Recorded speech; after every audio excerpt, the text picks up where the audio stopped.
Not goodness. Yeah.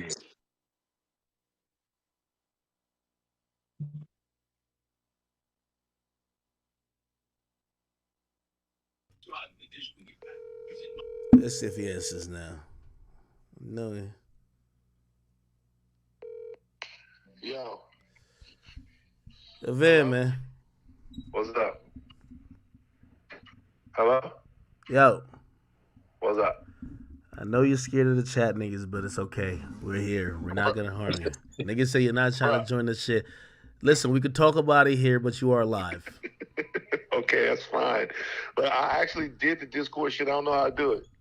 You But said I'll do the Discord shit, whatever. I don't know how to do it. What's up? that's all good. Listen, man. Yo, I had to text Adam the truth, man. I said, Adam, I ain't gonna lie to you, brother. This is A1 content. Bro, niggas should be paying for this one. Hold on. From a content perspective, Uh-huh. we gotta give Adam his flowers. And there's been times I've shitted on Adam for content, like in the sense of like I feel like sometimes his content hasn't been there, but Uh-huh. my nigga is pulling some magic wands out right now. This is good. I liked it. All right, now, Act, you know what's happening right now. What's happening? You've been accused Yeah. very recently of being passive aggressive. Okay? No, this is not passive aggressive. Yo, I actually texted Adam that. I know that you did, but are you saying Yeah. that all of this is sort of drummed up and that there are no real feelings or emotions behind what's going on right now? Yo, Adam, man, listen, you must think you're sharp. Except you talking to somebody. You talking to somebody who's a little bit sharper than the average person. No, 80 even hit me. 80 said this is not fake, and Of course it's not. what I've realized is that I have to give Adam some type of bravery points for being willing to be that transparent to have this conversation on camera, and I think that's actually dope. I think it is too. But look, though, there's not a lot of choice. I mean, when you look at what Adam was what he was looking at, bruh, like there was a tremendous amount of pressure for him. Let's keep it all the way real. Let's forget about content or whatever. Content is cool, and I think this is what a lot of people are talking about when they talk about people who have their own platforms and make content or whatever. Content is fine, right? Like I know you, known you for a little while now, right? I'm not gonna do anything, no matter what people say about you, no matter what the narrative is. I'm not gonna do anything to publicly disrespect you, even if that would make money or have content or whatever, whatever. I'm not gonna do anything to publicly disrespect you, because for somebody like myself, there's no content that will be worth me making you look bad, right? And what people are looking at with the situation with No Jumper is, and is anybody that would like have a personal relationship with someone, not even a personal relationship, even a personal respect. Like, what's the level to which you would be willing to make somebody that you say you fuck with look bad for content? And that changes people's opinion, and really that could hurt your brand. It's one thing that people if people think that you're gonna go as far as you can, but if people really start to think you a scummy, slimy, whatever, I'm not saying people will run away from No Jumper, but it would change their opinion of Adam, and I guarantee you he don't want that. I guarantee you he feels uncomfortable with his whole Reddit fucking flaming him up, with the whole internet. Like what happened to House Phone, bro? That's too far, man. That's beyond the Why? level of Why? what you should have to go through for content. You feel Why? me? Hold on. Why? And I'm asking this. This is like I see. You see, this is why. This is why you know what I mean. I had to drop 60 on that fool sharp. You know what I mean? Like, don't start no narratives Okay. about me. No passive aggressive. I get at people directly. Anyway, I'll definitely say this. The reason I'm saying why is just like I think people want to feel outraged. Like, let me tell you this, and I guarantee whether it's gonna be on social media, people like you on Twitter, whether the Reddit, whether it's going to be his YouTube audience, there's going to be Uh-huh. people who want House Phone to be more outraged than he probably will end up being. Now, here's the reason why I'm not you know, I said it when people were coming to me. They were running to me like I was the fucking savior. Like I was like, you know what I mean? Like Captain Save-A-Pod. Like, you know what I mean? Like, yo, get him! Get Adam! Save the employees! And I'm like, bro, Adam is the same person that we know from the same couple from 4 years ago. I don't think genuinely he's a horrible person. I do think he lacks certain sensibilities, but that's always been him.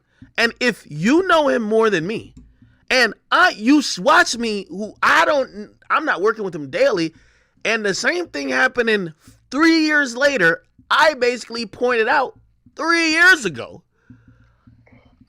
What are we supposed to take from this, and why the fuck would I be surprised when this happens again? By the way, I also don't believe he did it purposely, so I won't put that on him. But if his sensibilities lack, because listen, I'm watching this conversation, and I said on my stream, I said, bro, all he needs to do is just kind of back up and say, bro, listen, you helped me build this thing. I'm sorry. I would never sacrifice you for content. It was an honest mistake. And you know what? I'm not going to blame an editor. I'm not going to blame anyone else. I should have never even put this out. I'm sorry. Sure. And like, if he had said that, bro, I think people are looking for the humanity. I think just from time and time again, we haven't seen that from Adam, and I don't think it means he's a bad person. It's just that, you know, everybody looks at things a little bit different. You know what I mean? Like, you know, when I see certain things, that might be triggering to my emotional, you know, like my emotional heartstrings. To some people, they might be like, nigga, you a bitch. You get what I mean? So to them, it might not matter. I think, you know, Adam is just, you know, he has his own type of way of dealing with things, and his sensibilities is different. But here's the thing. I think all the people who have worked with him know this. They know this. Yeah. Like, why would you expect the fucking zebra to change his stripes in the ninth inning? But this is what I'm saying, though. I mean, you said why, right? You said why. Why is that across the line?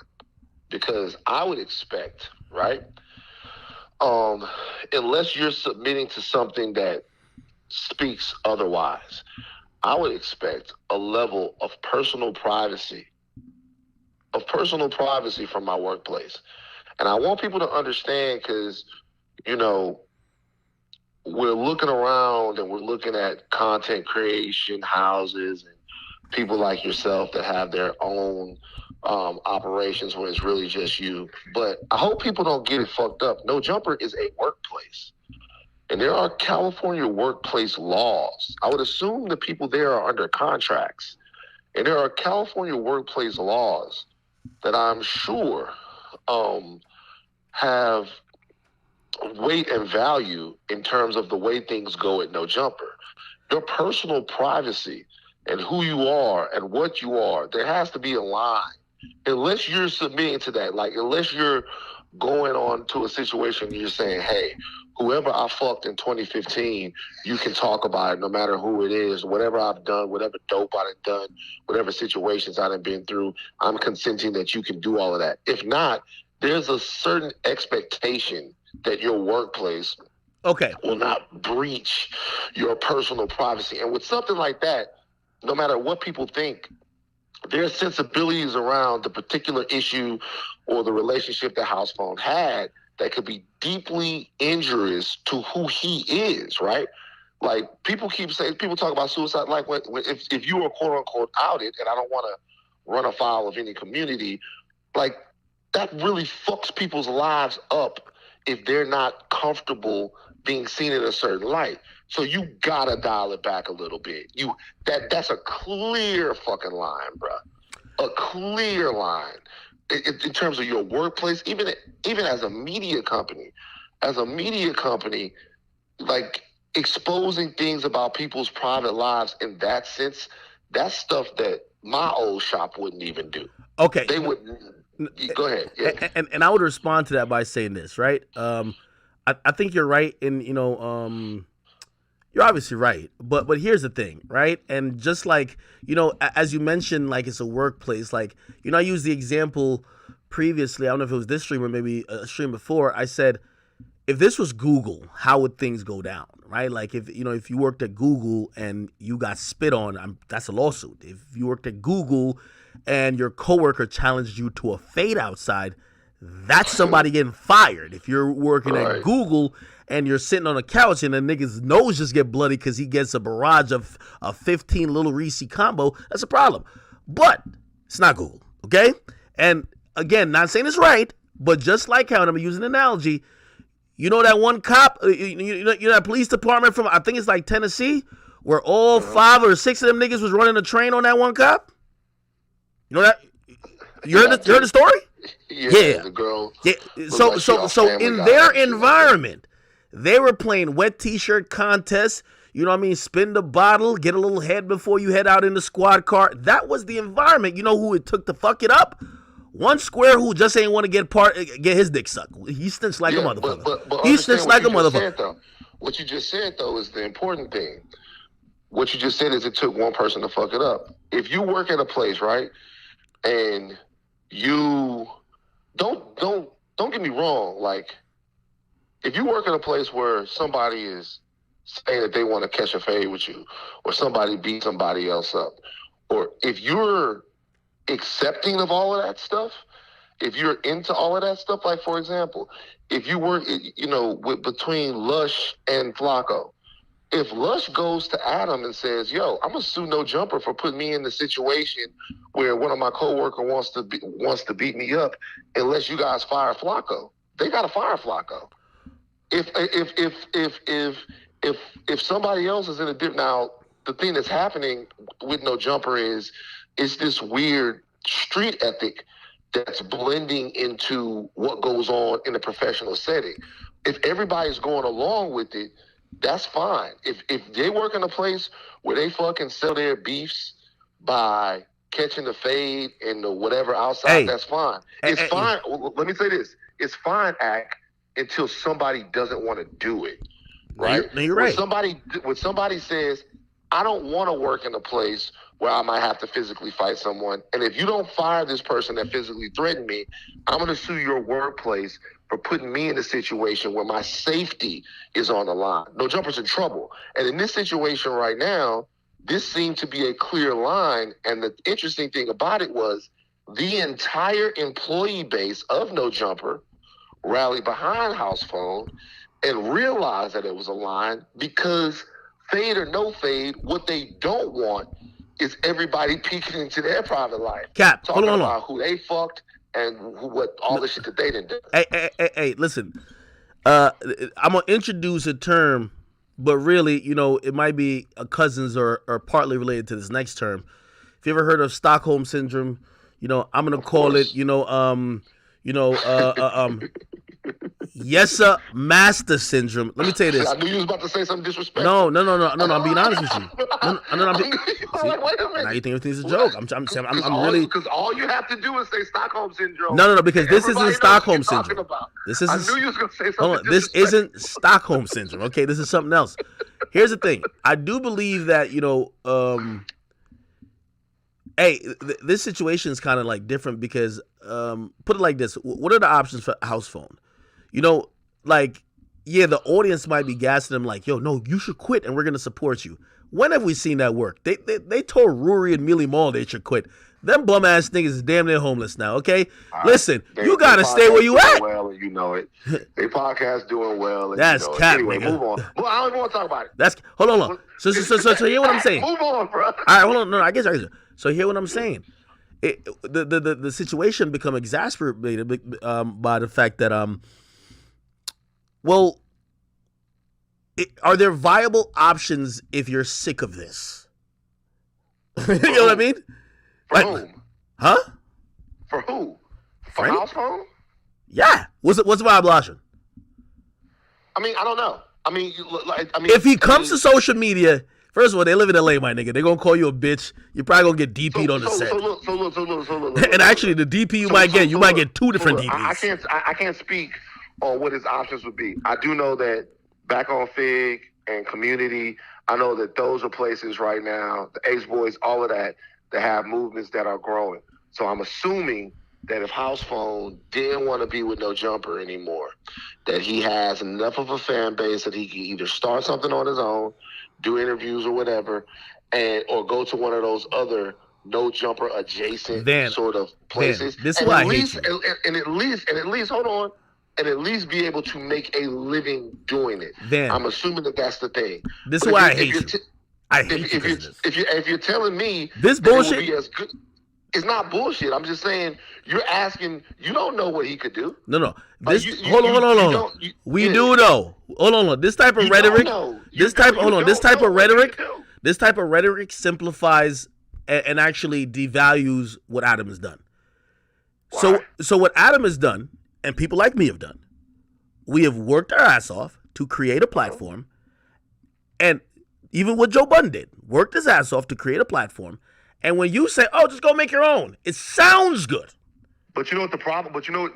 Listen, what you're not hold on. understanding? There's similarities that run. Like if it was the other dudes who are already doing that, that'd be different. Like no disrespect to House Phone, that doesn't seem like in his. If that was in his heart, he would have been done it. You know what I mean? But I know. But what you don't understand is this though, is when you build a platform, right? And then you build a platform, and the platform gets built up. That makes it easier for anyone. This is a very simple concept, right? That makes it's hard for the music group to get put on, right? It's hard for them to get the record deal and become like the huge thing. It's easier for one of those guys to go solo because everybody already knows them from the group. It's going to be a lot easier from anybody for No Jumper to go make a living doing content than it was for Adam to start No Jumper, because they are now partly notable because of their affiliation with No Jumper. It's much easier to start something after people already know you from something else. If we looked at ESPN, guys like Rich Eisen, Dan Patrick, Keith Olbermann, Craig Kilborn, all of those guys that left SportsCenter and started something on their own, they were able to do that because of the notoriety that they had from where they came from. Yeah, it's easy. It was hard for you to start your platform and hard for Adam to start his platform because nobody knew who you were, right? And nobody knew who Adam was. But I know who Grand Wizard is now, right? I know who so many people are just because they're in your universe. I know who House Phone is, and I know who Sharp is, and I know who all of those people are. If they go start something else, I'm even more curious. It's going to be easier. It might not be easier for it to become No Jumper or DJ Akademiks, but to get the start, they already have a fan base, so of course it's going to be easier. It's not easy, but easier. This is how I know that you believe that everything is just kind of like transitional. And let me give you an example, right? You see, everyone who you said you left. There's a lot of people who left ESPN who thought they could do it, they didn't do it. Okay, I don't want to. Well, I don't give a fuck about shit on anybody, but still,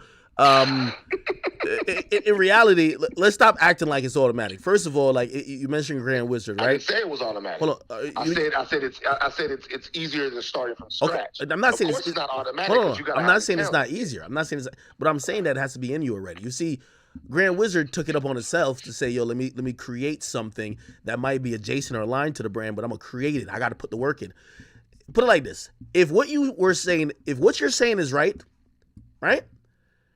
take Stephen A. Smith. Now you might be like, "Oh, he has no reason to leave," but I was having this conversation. I don't know if you watched the podcast with me and Joe, and we basically we all came to the same conclusion. He's criminally underpaid, right? Now, granted, he's been on ESPN for so long, been the face of that organization, and you could tell me if you think so too. If it's as easy as you say, he could leave ESPN, and I think easily, because I'm thinking from my brain and how I would do it, and all the extra stuff that, fuck the perks that come with it, all the extra stuff that you'd have to hustle to get. But I'm saying if he's making, I think 10, 12 million there, bro, he's the quintessential, he's the de facto voice of sports. He could make 20, 25. I mean, obviously we've seen it with Pat McAfee, who's making a lot more, but not everybody ain't like that. That's why some people stay inside the building, and it's fine. So you can't just say, "Oh, he could just go do this." Yeah, it sounds great, but if that's the case, as soon as they're not paying, bro, Stephen A. Smith works probably more than me, and probably works more than a lot of other independent creators who probably make more than him. I don't make more than him, by the way. Obviously. So Interesting that you would bring up Stephen A. Smith, because I have the luxury of having interviewed Stephen A. Smith last week and asked him this very question. And this is what Stephen A. Smith said to me about his future with ESPN and his future on First Take. Stephen A. Smith said this: he sees himself, and anybody that wants this answer can listen to Higher Learning, the podcast, Van Lathan and Rachel Lindsay. We talked to Stephen A. Smith. Brilliant plug. I love it. Like, thank you. I appreciate that. like Stephen A. Smith, he said that if he is allowed to do the things that he wants to do in his career, the evolution of his career, Stephen A. Smith eventually wants to have his own late night show. Stephen A. Smith has a production company where he wants to produce scripted and non-scripted things. If he can work out a situation with ESPN where he is able to do the things that he does at ESPN right now and have the flexibility to continue to grow in his career, then he'll stay at ESPN for the long haul. If he is not able to do that, then he will leave ESPN. This is the thing. This is why that answer makes a lot of sense for people who are actually trying to accomplish something in the real world. I have a lot of respect for what you've built, for what Joe's built, and for what other people you said though built. Didn't actually answer the question, because I guarantee it didn't. No, because it still predicates him. It'll answer the question in this respect. It'll answer the question in the respect of whatever amount of money Stephen A. Smith, you think, or Joe thinks, or anyone else thinks that Stephen A. Smith is actually deserves. It doesn't matter. You deserve. You are worth whatever it is that they are paying you. And the moment you think they should be paying you one more dollar, you need to go get it. Because the reality is, not everybody will put the work in it. What I'm telling you is this, though. I'm making sure everybody hears this. Stephen A. Smith is making $10 million a year. LeBron James, forget about Stephen A. Smith. LeBron James at his height was probably worth in an open market where there's no salary cap, where there's none of that. LeBron James was probably worth to the NBA between $100 and $150 million a year. That was his worth, because completely different. That is the league. There is no alternative. You can't do the league by yourself. The content game is open source these days. Yo, niggas make more off a podcast than niggas make on radio. It's two different things. Yo, there's but I'm telling you right now, for what Stephen A. Smith does, right? For how Stephen A. Smith does what it is that he does, there is an alternative. For him, he doesn't want to be in a situation where he is starting an entirely new vertical where he's being Pat McAfee. Stephen A. Smith is talent. And for him, the amount of money that he's getting from ESPN. So you're making a house phone argument for me then? I'm just saying that some niggas will do it and some won't. I'm not making a house phone argument to you. What I'm telling you right now is, if Stephen A. Smith is getting to the point to where he's made $10 million a year, right? Then if he's ever unhappy with $10 million a year, if he feels like he should be making more than $10 million a year, then he got to go get that extra money.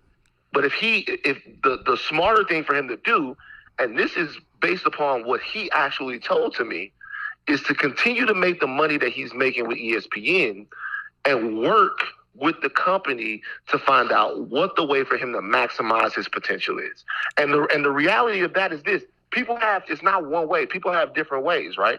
Hold on. Wait. Can I interject for 5 seconds? No, sure, go for it. Like the point, you're getting around the point, and when you throw out a $10 million number, there's a lot of people who are going to hear this who says 10 million is going to suffice. But if you know the industry, what Stephen A. does for that network versus the pay for his value, he's grossly underpaid. Now you might say he's okay with it. Clearly he is. No. Hold on. Let me finish. Let me finish. Okay, go ahead. So clearly he's staying there, right? But we're saying there's two different. We're not talking about his happiness or not. We're just saying there's two different type of individuals. You feel me? There's one individual like Stephen A. who says the path of least resistance, and I've worked this whole time putting in work in this industry, in this company. I could probably have some benefits here. Let me stay here. And there's another person that says, fuck it, I'm going to do what Bill Simmons did. If Stephen A. Smith right now went out and said, let me try to get $100 million to fucking fund some independent media company that I'm gonna head up, he will get it in a second, heartbeat, right? However, it would require a little bit more elbow grease. Probably he's in a routine, and there's nothing wrong with it. I'm not trying to shame him at all. This is why when you say that, House Phone has all these options, not everybody thinks like that, brother. Not everybody thinks let's go build something. I know, but understand though, what you're talking about, you're skipping over something I just said about Stephen A. Smith. Go ahead. What I said about Stephen A. Smith is talent. Okay, you mentioned Bill, who I work with, right? Understand what happened. Understand what happened for Bill to go start his own thing. Bill went and started his own thing because his business relationship with ESPN was severed. It was severed, right? It wasn't like Bill goes, oh, okay, like Bill was the man at ESPN. He was not quite what Stephen A. Smith is now, but he was the man at ESPN. That business relationship was severed.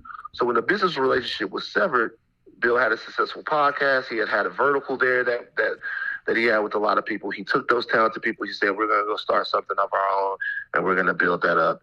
And when we build that up, we're not going to go back into that machine. There are other people, even Skip Bayless, when he left ESPN, he went to another network. If you're telling me right now that Stephen A. Smith, who spent his entire career as a journalist and then an on-air talent, at 50-some years old is going to go start a podcast media company, he said that he wants to do that, and he's prepared to do that. But at the same time, if you listen to the interview, he's been doing what he's doing now since he was 31 years old. Yeah. So he has a lot of equity in you talk about elbow grease. Let me finish. Hold on. Let me finish. You talk about elbow grease. It took a hell of a lot of elbow grease for him to get to where he is right now. And the only thing I'm saying is all of this stuff, everything that we're talking about, it's about how you see yourself. Hold on. Can I respond to that point, though? Can I respond to that point? Yeah. So you're right. And again, I'm not blaming. I'm not saying anything. He could do what he wants. I'm just saying when you just say, House Phone. First of all, House Phone's putting a lot of elbow grease at No Jumper. And by the way, he has less leverage and less to show for it than Stephen A. Smith, who probably says, hey, I'm getting $10 million. Why leave? If we've seen this with Rory and Mealy Mall, and I'm not trying to go back to that situation. If you think that House Phone, who hasn't done other things on the side to that extent, is in a better position to leave, you're tripping, my nigga. Like, bro, like not everybody could just leave and go build some shit. Wait. You have to understand. I'm not talking in absolutes. What I'm saying is that House Phone would have been in a better position to leave No Jumper now than he would have been had he. Okay, put it to you like this: had House Phone leaving No Jumper now to start a separate thing. Obviously, common sense will tell you he's in a better position to do that now, having been at No Jumper for the last 7 years, than he would be if he had never been there. So what I'm saying is, while it might have been a better decision for House Phone to stay with No Jumper, it wasn't his only option. It was just the best option. And it was by far the best option. Like, I know. There was really no other option. Once again, though, I can't even tell you. You're making an assumption. But I can't even tell you. You're making an assumption that House Phone just had like absolutely zero worth if he left No Jumper. No, hold on. Yo, Van. Number one, I know you're highly intelligent and you're highly educated, okay? But a lot of times when we do get into these conversations, I think sometimes you're highly misinformed. I don't know if you watched the clip tonight. Like, Adam actually said to him, bro, you stop showing up. You stop. If that's irrelevant. Hold on, no, it is relevant. And let me make the point. It's irrelevant because while he wasn't at this point at his job, he barely wanted to show up, what faith would you have that this nigga is gonna just leave and build some successful shit, even to whatever point that he's getting paid now? That's what I'm trying to say. Yo, if the motivation's low at the job, you think this thing is just gonna be like, yo, the fucking like Steve Jobs or Elon Musk? No, that's not the point though. Bro, you barely want to show up to work. No, what you're talking about now are sort of levels of success. No, you can't conjecture that. There's no way to know how successful something that he started on his own would be. That's not what I'm talking about. What I'm talking about is whether or not part of success is actually showing up and putting in work. Just listen. What I'm talking about is whether or not it would be viable, right? Whether or not it was a viable option. There's plenty of people that leave plenty of things that are in better positions than households. You know how many famous people have started podcasts, like super famous people have started podcasts and a podcast flop? People that you would think would never have problems making a podcast pop, and their podcast. That's not the flop. point I'm making, though. But the point that I'm making is there's no way to conjecture how successful something is going to be. The only thing that I'm saying is, if household, what I said earlier, if household wanted to make a living doing something outside of No Jumper, he would have had the opportunity to do that. I can't say whether or not it would have been as successful as No Jumper. I can't say whether or not it would have been, but I'm saying he had the opportunity to do that. If Adam is saying Housebone doesn't have the work ethic, then maybe that's the reason why he stayed with No Jumper. You have to remember, I was fired from TMZ in 2019, like fired on TV. Everybody's seen it. It went everywhere, right? Mm-hmm. Everywhere. At that point, when I am leaving TMZ, everyone sees that I'm fired. Like the fact that went in Page 6 and that went everywhere, it blew up everywhere like it did, was the best job resume submission that I could have done, because anyone that thought that I was useful already had something in mind for me. And that's what ended up happening. Oh, so you switched the subject. What I do with those opportunities, once they're there, that is on me. Hold on. No, you switched the subject though, right? Now, granted, if he had quit, of course I think there would be an opportunity for him to get hired. But what you compared it to is other people on the platform who have started their own shit, saying, "Oh, he could go start his own shit." No. I didn't say. Well, hold on, you misunderstood me. I didn't say that he could start something like them. What I was saying is that he could actually join them. So that, like, we're talking past each other. Okay. I wasn't saying that he could start something like Back on Fig or whatever. What I was saying is that those things are already there, and he could even go join up with those guys. That's what I meant to say. If that didn't come across, that's what I was trying to say. I was saying, well, there are already people doing stuff, and I know that he could even go and fuck with them if No Jumper wasn't a thing.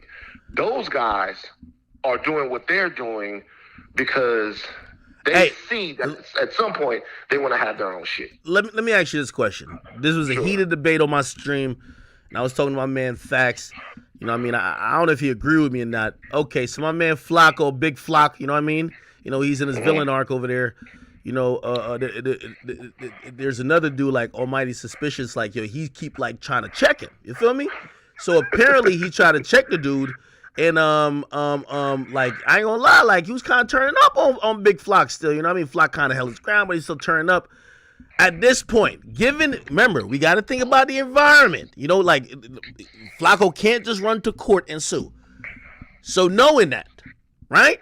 Flacco probably maybe need the additional income or whatever the case is. Should Big Flock pull up with the blicky, and once the conversation start, put it on the table that niggas can know what type of time he's on. Real talk. No.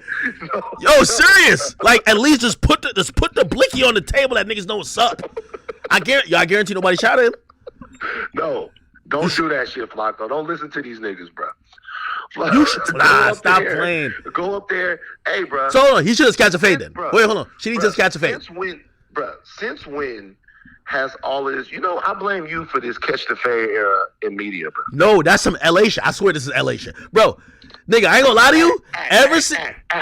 No. You're about to sit here and fucking lie. Yo, like, this is why I know. Yo, every time I talk to this nigga Van chat, Van will be like, yo, I'm tapped in, I see everything you see. Bro, no. I'm talking to artists.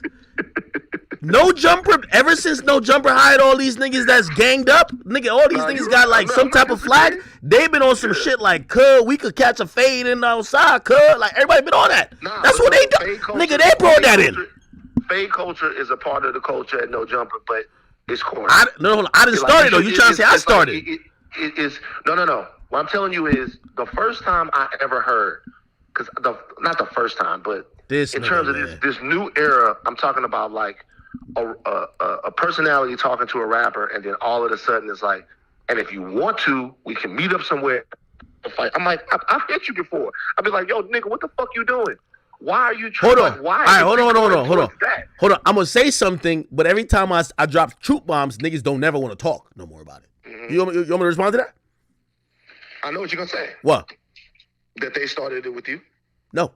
Okay. No. I didn't usher that in. You know who ushered that in? Star? Who? No. The news reporter that Nipsey talked crazy to when he told Nipsey, nigga, well, if you really want to, we could catch a fade, and Nipsey didn't say nothing. I don't even remember that. Yeah, nigga, I pull up the tweets. That's facts. That's the first time I ever seen it. Because I thought all these rappers were like superhumans and like supervillains. Oh no, you talking about the guy that was the guy that said, I do remember that. The guy that said that they could fight MMA. Nigga, he said it on Twitter. He said on Twitter. And after that, they came to an understanding, brother. That's a fact. Okay, well, I'm not even gonna touch that. Exactly. See. Yo, Tat, do y'all see this? I knew that, man. I'm not gonna touch that. But what I will say is, how about this? Just stop with all the catch the fade. You want to fight? Hold on. That's not even me. That's Blue. Just wait a second, though. Seriously, I'm not just talking to you. I'm talking to everybody. It's stupid. First of all, ain't nobody gonna fight. And if they Big Flock was ready. Stop playing. If ain't nobody gonna fight, and if they do fight, they got way too much to lose. It's stupid if you to that point to where you feel like you gotta your life or your bodily fucking harm is in jeopardy or somebody's gonna, then you gotta fight. Hold on. All of this stuff this stuff ain't going too far. This don't seem fucking childish and stupid. No, it is, but you gotta realize. I'm watching you on stream. Hold on. Wait. And you gonna choke little baby. Hold on. No. First of all, I was playing out an imaginary situation. If people took that as a threat, I apologize if they thought it was a threat. I was never a threat. They said, what would happen if he confronted you? And I said, bro, little baby's just an anorexic guy. And I'm like all right, 3 times the size. No, I'm serious. Yeah, okay, cool. Like, you know what I mean? Like, he's battling perks and all type of deal. But anyway, regardless of the fact with that, you get what I mean? Like, the whole Blueface thing. Blueface, you know, he's a reality star now. He's not even a rapper. He volunteered to take a fade for someone else who I didn't even challenge to a fade. Actually, that person challenged me. Now, he just didn't show. He did that? Hold on. But hold on. But wait a second. Why do you think he did that? Why do you think that Blueface wanted to catch a fade with you? Why? Why do you think he did? I think he wanted to catch a fade with me because he just got knocked out by his girl and he needed a comeback fight to prep for. You clowning. No. I'm serious. He needed a comeback fight that he think he needs a comeback fight that he could take to warm up for the next time he fight Christian Rock. Okay, can I tell you? Can I tell you why I think he said that? If you say anything that you're trying to like make sense of it, the guy is not a rapper no more. Hold on. No. I tell you, I tell you why I think he wanted to do that. Okay, then I'm gonna come back with proof with using his own words. Watch, go. Okay, I think that he wanted to do that because he felt like you wouldn't want to do that, and so I think the reason why he said that was because he's seen you, son. So many other rappers, and he's seen you do so many other things, and you never really catch an L. And I think he said that because somewhere in his heart, he thought you weren't going to want to do that, right? That was going to be a bridge too far for you, either because he fights all the time, or because you knew that whereas Lil Baby wouldn't have time for it, Meek wouldn't have time for it. I can't let you mention Meek. I can't let you mention Meek in a derogatory way like that. Meek's my friend. I know, but what I'm saying is, I'm serious. That was his only trump card. The only way he was gonna beat you. You put the man's fucking foreclosure up. You did all of this stuff The only thing he could say was, Van, you want to go half on the house or not? Come on, man. Shut up, nigga. Yes or no? Yo, Van, I'm gonna Airbnb it out though. The only thing that he had left. Yo, I'm gonna Airbnb it. If you buy it, we can party in that bitch. But the only thing he really had left to say was, let's see if he can fight me. And if he fights you, and he been in the ring training, he feel like he could get you, and so that was what his thing was. Okay. But the thing that I say to you is, no, hold on, wait, hold on. I gotta respond to that. So first of all, he stepped in for another man, right? Someone who, again, if we really go down to it, I didn't necessarily threaten. I played out a scenario, but cool. It's neither here nor there. I will say this though. The reason why the reason that you said about Blueface, I believe, is incorrect. I don't think he only said it because he's saying, oh, Ak ain't gonna fight, so I'm gonna like slide out of this and get the win. I honestly, and by the way, Wack has hit me up, bro. They want to set up like a boxing match in the ring. They want this to be like some payday. I swear to God. Actually, I shouldn't swear. I hate swearing, so let me take that back. But it's true. It is what it is. I don't like putting stuff on God. I think it's bad luck. Huh? I'm sure it is. I'm sure they do want to do it. So that's what I'm saying. So I don't think he's saying that to say I'm not gonna fight. Like, I'm pretty sure they're like, yo, listen, Ak, if we come to negotiate, whatever you want, that like this has been hyped up. People can't wait to see you boxing. Blueface was trying to get a boxing match with 6ix9ine back in the day. You get what I mean? Remember when everybody was like, yo, why is Wack with 6ix9ine? Apparently, it was like the first reason was he's there to try to negotiate a boxing match between 6ix9ine and Wack. No, 6ix9ine and Blueface, I mean. It didn't happen. So I think when Blueface says that, and my proof to that would be him recently in DDG's video, bro, he's talking about, yo, if Ak wins, he'll win the belt. Yo, he would get all type of money, get all type of shit. And I'm like, I thought this was about a personal problem that you thought you were trying to settle with me. I didn't know you're trying to set up like some KSI like undercard type shit. So that's what I'm saying. To counter your point, I do think he won't. I don't think he's saying that because he's saying I wouldn't do it. He just wanted it to be done in the ring. Hold on. To be honest, I've actually messaged it. Hold on. I've actually messaged a nigga saying, when you in New York, nigga, just let me know. If it's that big of an issue. But look at the difference in like what happened. And to be honest with you, at first it seemed like his ploy kind of worked, right? Because what it seemed like at first was that you wanted to fight everybody else, but you didn't want to fight him. Now. Hold on. Yeah. I do have to respond to that too. Okay. What you saying is ploy kind of work. I definitely like. I don't know what people actually. It seemed like it kind of worked. I don't know what people think about me. Listen, let me tell you this. I've always said, number one, even if I was just straight ducking the fight. Even if I did fight, got knocked out. Even if I saw him ran 300 meters away like I was motherfucking Usain Bolt. You do realize, nigga, I'm slick with this mouth. Pause. You know what I mean? No house phone or nothing like that. Listen, pause. Listen. Pause. Whoa, chill, brother. Listen. I'm good enough that, bro, there is nothing that, like, it won't ever be like, oh, yeah, we got him. Like, yo, it's over. You know what I mean? I'm like, so if you thought that was the thing to be like, yo, oh, it's over for. Hey, let me tell you something. Brother to brother. No matter what they say about you, I'm always gonna fuck with you. You're a trailblazer. You do your thing. So I don't care. I don't care how good you are. With words. You get in the ring in front of everybody, and you get drugged, and it look bad. Nah, nigga. Nah, nigga. Nah, nigga. Nah. No, nigga. No, no, nigga. No, nigga. No, nigga. It's gonna if you get in the ring and a nigga put them dogs on you, them barking mutts, them two fucking German shepherds, them hands, them motherfucking Rottweilers, okay? Them two you just talking slicers. to talk at this point. Bang, bang, bang, bang, bang, bang, bing, bing, bing. It's gonna be bad, bro. Man, I'm gonna be honest with you. Hold on, Van. But you definitely Van. forever. Hold on. It's gonna, No. You can't act like it's not gonna be bad. Yeah. No, hold on. Van, I ain't gonna lie. But what you gotta realize, nigga, I've been in this shit for 10 years. To be a meme for 2-3 months, you know what that would probably mean? Yo, bro, just keep calling out other niggas that you could beat. Bro, it would just launch a career. Bro, look at the YouTubers. I'm gonna be honest with you. This is what, Hold on. Wait, no, some real shit. Who you gonna call out there? Wait, no, hold on.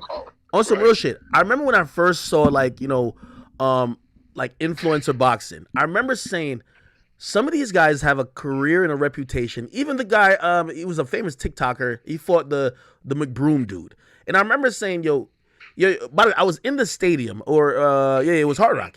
I'm in the stadium in Florida watching this Social Glove event, and I remember when the TikTok dude actually he lost, and I think he got knocked out or something like that. And I saw his fans crying tears.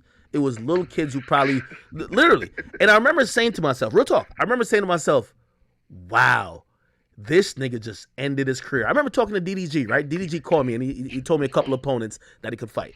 And I remember saying to him, I said, number one, you're doing this rap thing and also like you're a YouTuber, you just can't lose. You got he said this opponent's harder, but this nigga I'm gonna definitely sleep. And I said, nigga, pick the nigga, you're gonna knock his noodles out, okay? And it was because and I'm here to say I'm wrong about this.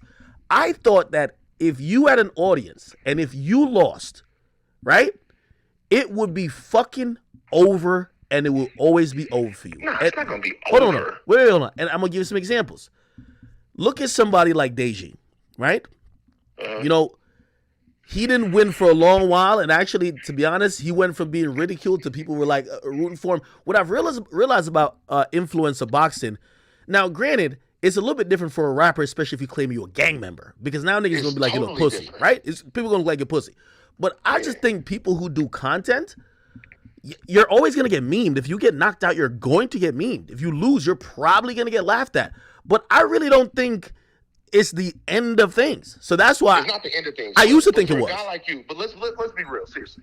For a guy like you, who, look, most of the time when you be on your shit, I'll straight tell people, yo, they be fucking with Act be fucking with them. It is what it is, right? But for a guy like you, who I just be setting shit straight, man. Look, for a guy like you who's been so antagonizing to so many people, right? Who goes the wildly entertaining, but super. You on there yelling. You a bitch. You a whoa. You all of that. I don't really call people a bitch now. Now I really call people a bitch. Whatever. You a little nigga. I'll son you. All of that stuff. If you get in the ring and it looks bad. Now, here's the upside. And I told you this. We talked about this on the phone. The upside is if it don't look bad, I'm not even talking about you could even lose a close one. If Blueface 10-9 you, you knocked him out. Straight up. If he 10-9 you, if he went on jabs, nah, he got to go in there and dog you. And I told you even on the phone, I'm like, yo, bro, like, because I'm in the gym every single day boxing. I'm like, dog, come in the gym.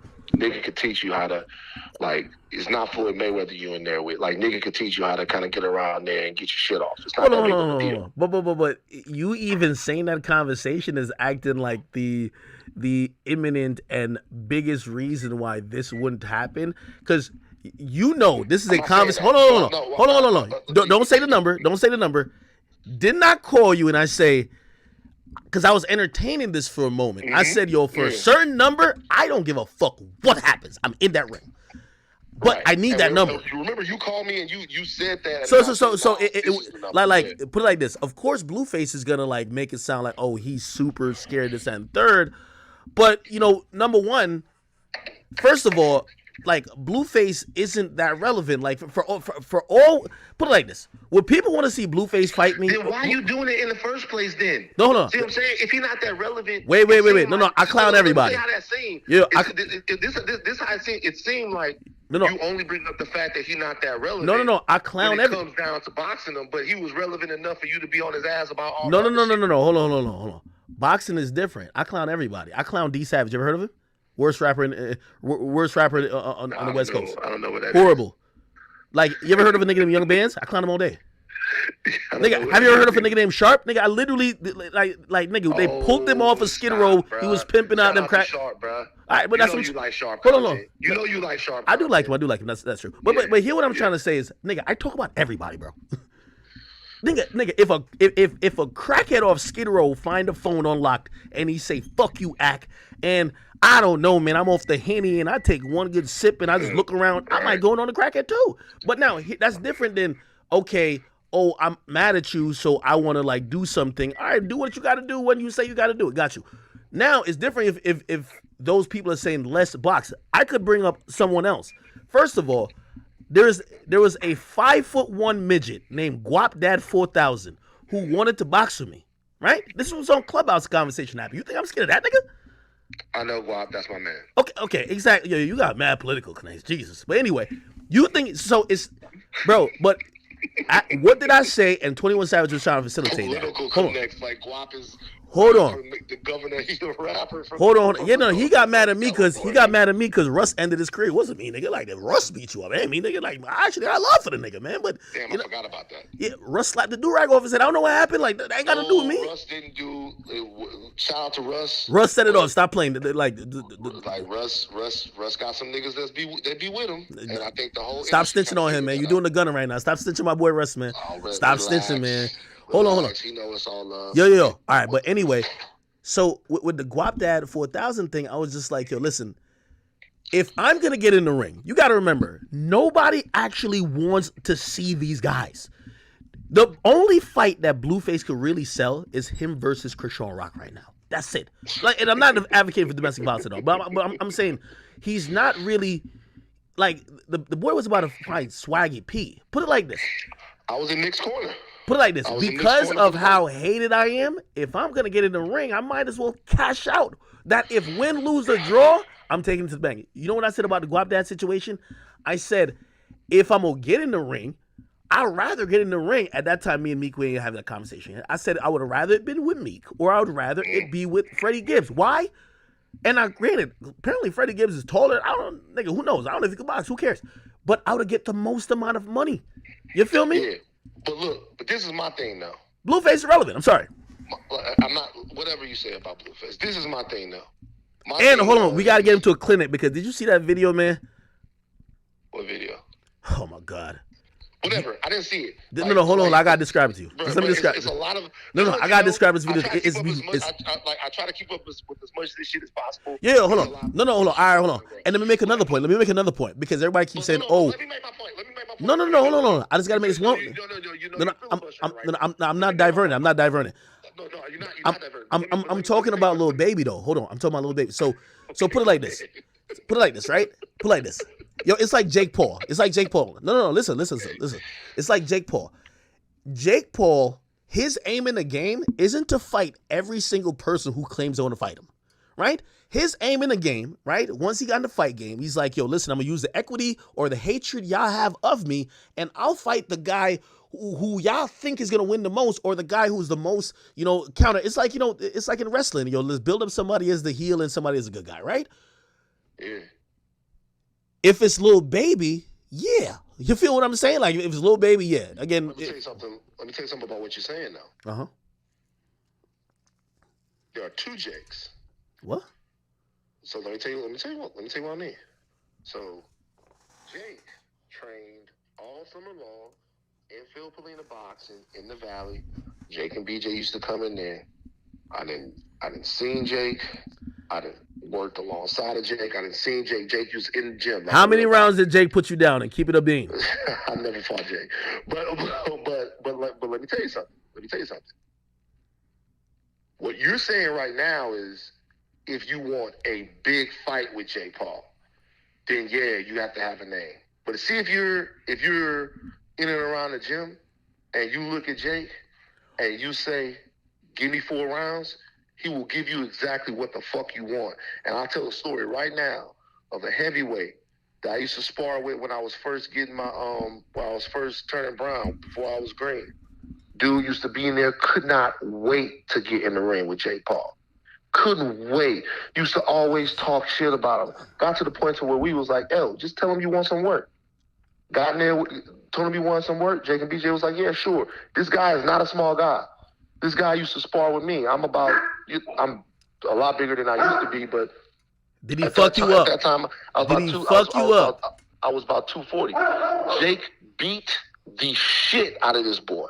So right now, you talking about if you want to fight Jake in Madison Square Garden, yeah, you probably got to have a name. But if you just want his hands and you in the gym, he'll give you that work. Just because he wants you to know he'll whoop your ass. Hold on. Van. So what I'm saying is this. What I'm saying is this is my thing. This how I Yo, feel. Van be talking to talk. feel Yo, like Van, I answered this question already. I said, I listen. know, but this how I feel. This how I feel. This how I feel. Seriously. And this goes kind of for everyone because I think this whole we grown, everybody making money, hopefully. When are you gonna call a nigga out? Niggas been I'm playing not with your trying name to- for I don't- too long. You ain't challenged nobody to the fade. Bruh, I'm not trying to fade nobody, bruh. If I You gotta and fight Joe some- Budden fade should have been go down. And I got Joe. I ain't gonna lie. Whatever, nigga. I got If Joe. I'm trying to- Yo, if I'm- Joe got like this retarded thumb. I think if that nigga hits you with that nigga, that shit like Thor's hammer, Whatever, bro.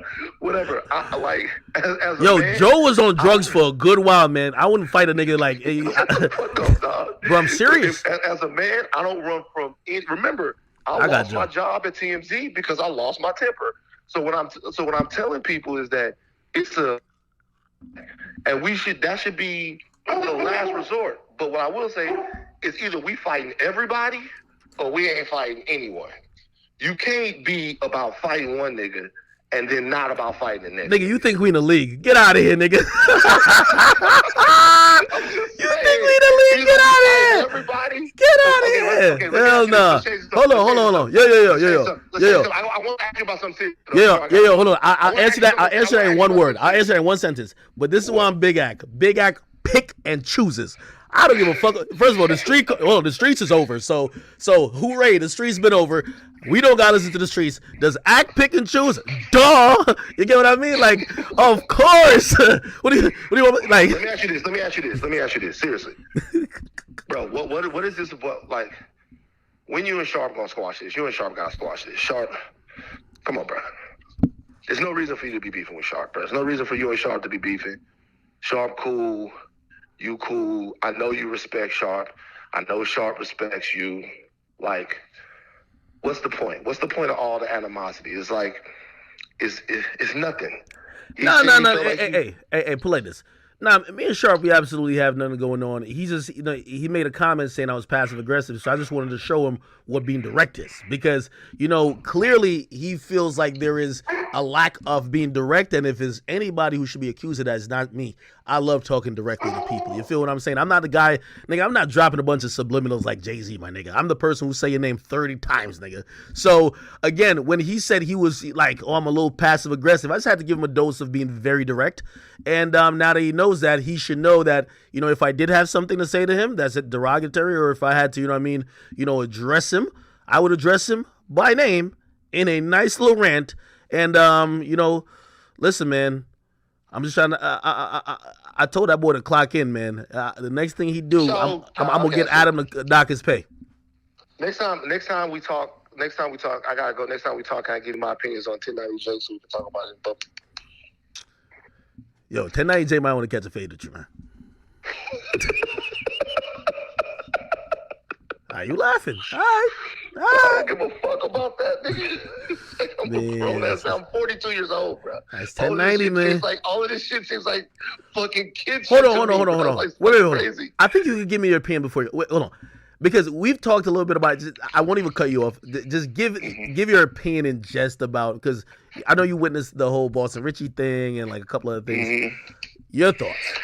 So I don't have any problem with like I don't have any problem with 1090J as like a person. You know what I mean? But I do think this is probably like just the fucking nigga in me, just the black man in me, the African in me, the whatever. It just rubs me the wrong way that these guys come from where they come from. Whatever happened in the street, like the girl was saying on your stream, it rubs me the wrong way that these guys come from where they come from. And I'm just going to be straight with you. And it's a white dude that's like, like, here it is. It just, like, I'm not from the streets. I'm closer to academics than I am to them. I go to college, get my shit, come out, do my thing, whatever. I'm trying to do things, inspire, uplift my people, give them the information that they need, whatever you want to say. I worked at TMZ for 9 years. I'm not in any place to be anybody's moral arbiter or tell people what they should and should not be doing. But when I just see somebody, it's like, there's no street law against that. You know what I'm saying? I don't know. I don't. Someone would have to tell me. There's no street law against just taking somebody's situation and then running and telling everybody. There's no, like, what's the situation about that? Like, where I'm from in Baton Rouge, I don't know nobody that went around, just trying to, you know, spin narratives on people when they first start to come out. I feel sorry for these dudes. And, I don't give a fuck that they did what they did. It was never my lifestyle. So the only thing I see is people that had legitimate opportunities to get out of the situation that they were in. And now that those opportunities are gone, a lot of times for quote unquote mistakes or things that they did when they was 13, 14, 17, 18, it's weird to me. You don't see nothing wrong with that? Well, like I ain't gonna lie, my chat definitely is saying so. Pretty much your issue with him is that he's white. And by the way, I ain't gonna lie, my man Van is the person. My man Van is the person who checked Kanye on Kanye saying slavery was a choice. So hold on. you know, Let me answer that. Let me answer that question for your chat. Yes, absolutely. 1,000%, 1,000,000%. Number one, I would think that it would be corny if a black dude was doing it, for sure. But I think it's doubly worse if somebody that's white is doing it. I don't give a fuck what they think. Absolutely. 1,000,000%. That's like, I have no problem saying that. Yeah, that don't sit right with me. And I know I'm talking generationally to a different group. Y'all let all y'all friends call y'all niggas and all of that shit like that. I know that's what y'all fuck with and all of that. he doesn't say the N word. He doesn't say the N word. I've never heard him say it. I know he doesn't. I've heard him not do it. Once again, 1090 Jake as a guy, that there's anything wrong with him. I've heard him talk. Very intelligent guy, seeming to me like well adjusted in the way that he would be well adjusted for what he's had to go through, from what I gather. But that's like just cool with y'all. Y'all don't. There's nothing wrong with that.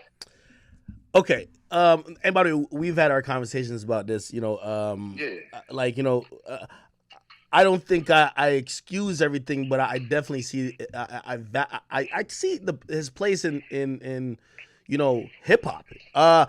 Would you ever just have an intellectual conversation? He doesn't come across like the guy who disrespects people. Would you have a conversation with him? Certainly. I've heard him have conversations before. Like I said, I think it's an interesting thing to be talked about. I mean, it's nothing personal against him. Certainly, I would have a conversation with him. As far as that, I've heard him have conversations with you. I heard him go back and forth with Measy. I listened to him talk to the girl who was from overseas. Certainly, I would have a conversation with him about it. By the way, I ain't gonna lie. They're calling the hypocrisy in the chat. They said, "Man, and this dude don't got no problem with with Vlad or Harvey Levin."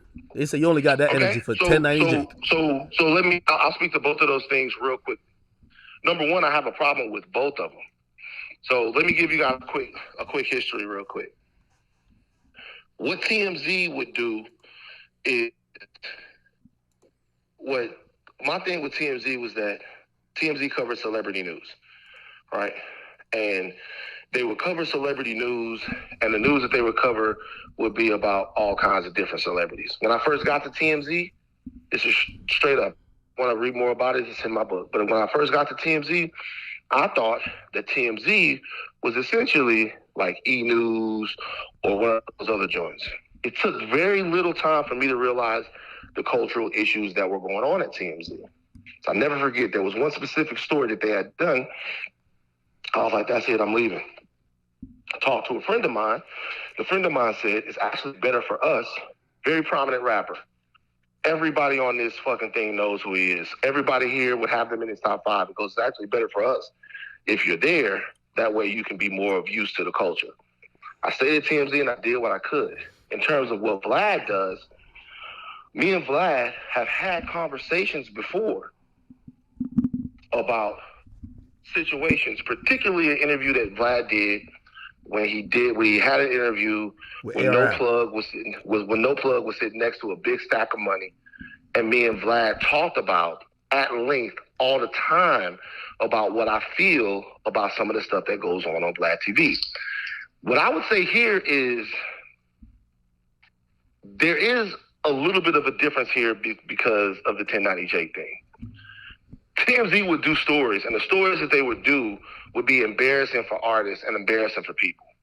Very few of those stories would be directly career-threatening things, besides a situation like a Ray Rice, which there's no way to excuse that because he slapped the shit out of his wife. With a situation with 1090 Jake, there is a specific group of people, to me, that are affected by that. And it's a young Black future millionaire who grew up in poverty. For all of the negatives that hip hop has, and we know all of these negatives. We know that hip hop promotes, not all of hip hop, but some of the hip hop that we're talking about, particularly the street stuff. We know that it promotes misogyny. We know it promotes drug use. We know that it promotes violence sometimes. We know that it can promote gang culture. We know that it can promote all of those things. We listen to the music anyway for whatever reason that we do. We know that it can promote all of those things. The one silver lining in it is that it takes people that were doing those things, theoretically, sometimes they were, or living in areas where they were doing those things, and it gets them out of those situations so that they can no longer have to do them. Do they still do them sometimes? Yeah, sure. But they don't have to do them anymore. It takes those guys and makes them millionaires. They bring their friends with them. They bring their homies with them. They bring their people with them. They bring all of these different people with them, right? Now, if we have somebody that once they get out of that situation is like, because the snitching stuff and all of these allegations, that stops niggas' flows. That's, you had this, now they're not going to listen to you no more. Like, that's your shit. That is, to me, and you guys can tell me before, if Vlad or any of these people have done things that have either like affected people's careers in ways that they couldn't go out and make money anymore, or affected them in ways that they could no longer get people to listen to their music or buy their merch or whatever. And so, like, when we're talking about this stuff, I don't know. It just feels bad. And to be real with you, I no longer work in a spot where I think that that's appropriate. And it's not for me to get there, but it's real. I'm older now. I'm looking at the situation for what it is. To me, there's nothing personal against him because, once again, I think he's a cool guy, but I don't know. So are you still bumping Gunna, bro? Am I what? Are you still bumping Gunna? Am I still bumping Gunna? I never really listened to Gunna that much. You know, but yeah, I have no problem listening to Gunna. Hey, I got nothing to do with that. No, but real question though, because I think I probably have, you know, I can't tell what percentage, but definitely some of my audience is white, and I think they're looking at it like, yo, well, hip hop culture is not only just Black culture, and yes, like, you know, maybe wasn't built on the backs of white people, but if you're gonna invalidate everything a white guy does because you don't like it, you could start a lot of places. You could do that with Cole Bennett. You could do that with Vlad. You could do that with obviously 1090 Jake, and the list is gonna continue. Why bring up the fact that he's white? Because put it like this: if there was a white dude, and shit, some people might say, well, an Hispanic dude is more seen closer to being white, especially like somebody like 6ix9ine, than somebody Black. That's how they talk about it in the culture. And 6ix9ine's career was kind of, you know, halted a bit by the whole snitching thing. So why make it about race?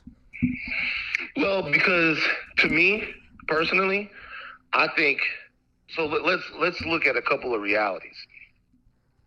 Hip hop is inclusive of everyone. And it always has been that way, right? Hip-hop has always been something that everybody participated in. And I think it's kind of a misnomer that white people have never really had a place in hip-hop. They have. The guy who invented the MPC is white. You know what I mean? Like, you have all kinds of different ways that white people contributed to hip-hop culture. However, it is still Black culture. It's rooted in the experiences of Black and Latino people. It is. And when you are not uh, Black or Latino, I do feel like there is an extra added responsibility that you have to sort of adhere to things or be a light or an asset to that culture if it's not of your own. And a lot of people think that that's not fair, but the way I look at it is that's the way things are in America, period. With everything that's not Black, that Black people seek to participate in, be it finance, be it politics, be it whatever, we have to be exemplary additions to whatever that culture is or whatever those rules are in order for us to exist in those spaces, because we have been denied entry into those spaces for a lot of other reasons. So you got to be the illest, you got to be the coolest, and you got to follow the rules. When we have something that we culturally control, which is not hip hop itself, because that's controlled by corporations, but I'm talking about the culture of hip hop. Black people kind of made the rules in. I think it's actually as important for us to sort of dictate and gatekeep about the rules and the things that go on inside of that, because it's a viable way for us to change our economic situations in a country where we don't have that many viable ways to change our economic situations that are tried and true. That to me means that anybody that's white, right, that would come into those spots would have to have respect for that. Have respect for the fact that it's not as many ways for a Black man in America to make $1 as it is for a white man. And hip hop is one of those ways. That's just a fact. And if it's not a fact that a lot of your chat is aware of now, it's one that they're certainly going to learn in their life if they are Black. And when they learn it, they're going to be asked out. But I'm telling them right now that in the ways that we as Black people have to approach making money, have to approach economics, and have to approach the things that work for us, we need to have some sort of stewardship over them, right? And so if I'm a white boy in hip hop, do your thing. Don't feel like you owe nobody nothing, right? Do your thing, be you, but understand the space that you're taking up. And that's just kind of what it is. Bro, if I went to Jamaica right now, where you're from, right? And we all Black. If I went to Jamaica right now, where you're from, I'm going to go to all the parties. I'm going to dance with all the women. I'm going to do all of that stuff. But I'm going to remember that I am not Jamaican. And I'm going to make sure that the fact that I am not Jamaican is part of my respect for the culture that I'm participating in. Even if I decided I was going to make dance hall music, even if I decided I was going to marry a Jamaican woman, I'm going to remember that I'm in somebody's space. I just believe in that. And so if you're white and you're a hip hop, no problem. Come, rap, do your thing, do all of that. But I don't want to see you taking out other Black men. You know what I'm saying? I don't want to. But hold on, hold on. So let me give you a little pushback to that. But would they say so? A core fundamental rule or code in hip hop is we don't fuck with snitches, right? So it's not that this guy is coming in. That's in hip hop. I would say that's in street culture. Well, I mean, hip hop seems to be centered around. I mean, the most squarest person, like Post Malone said he wouldn't do a song with 6ix9ine, and it's mostly because of the pressure that is just being received by the culture. Like hip hop culture is kind of parallel in the line with street culture. Like, come on now. It is parallel. It's parallel in the line of street culture, but I do think that like there are guys in hip hop. They're all parts of hip hop. They're people that would consider themselves to be hip hop artists that don't have anything to do with the streets.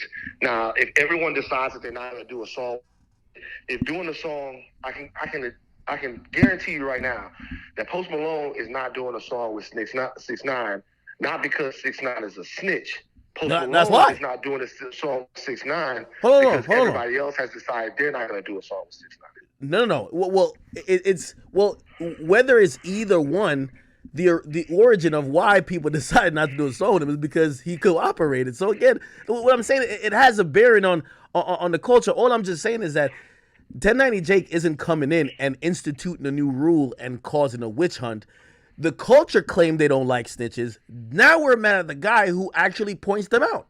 I thought the culture. Listen, how about we say, oh, we don't care about it. So when he points them out, we're like, okay, that's cool to know, but we're still gonna bump his music. Right now, the ramifications are when you point them out, we're not listening to them, and everything you're saying about stopping a black man from making a living. Of course, that is true, but the culture itself claims it doesn't like snitches. He didn't make that up.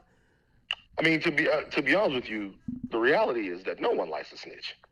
Like No, no no. one likes a snitch anywhere. Hip hop likes to apply ramifications to I that. understand that. I understand that.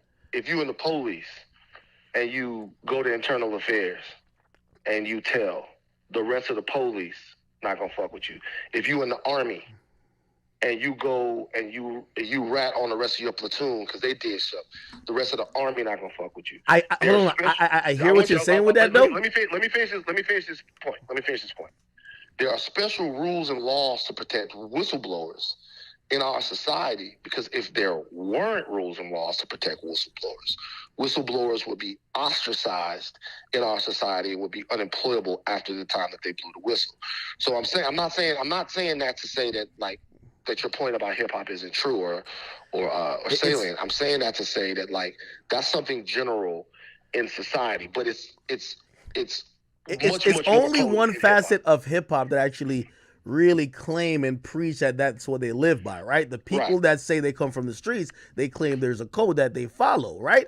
So put it like this, right? If something happened to me and I proudly get on the stand and I point out, which I would use all five fingers, the individual or individuals who did whatever to me, nobody would say, damn, Akademiks did something that's just unconscionable and we can't fuck with him. They're probably going to say Akademiks is a civilian and he's doing what his civic duty called on him to do, report a goddamn crime. The same thing happened, which, anybody else who would think different, those people are a little bit off, but the same thing with Meg Thee Stallion when she said, nigga, Tory shot me. Now, granted, I think people who have any type of counter to that would just be it would be regarding the veracity of that statement if they believed her or not, but nobody would be saying about her talking or not. You get what I mean? Yeah. So again, to be honest with you, none of these rules are really. I mean, the CEO of Rock Nation, one of the biggest labels, management companies in hip hop, is one of the most notorious government informants that of the last 15 or 20 years.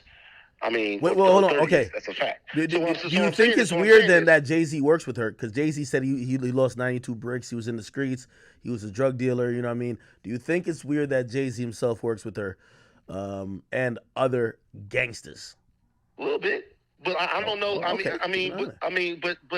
But to be honest with you, like once again, I'm not in the streets, so I don't know what the fuck the things are.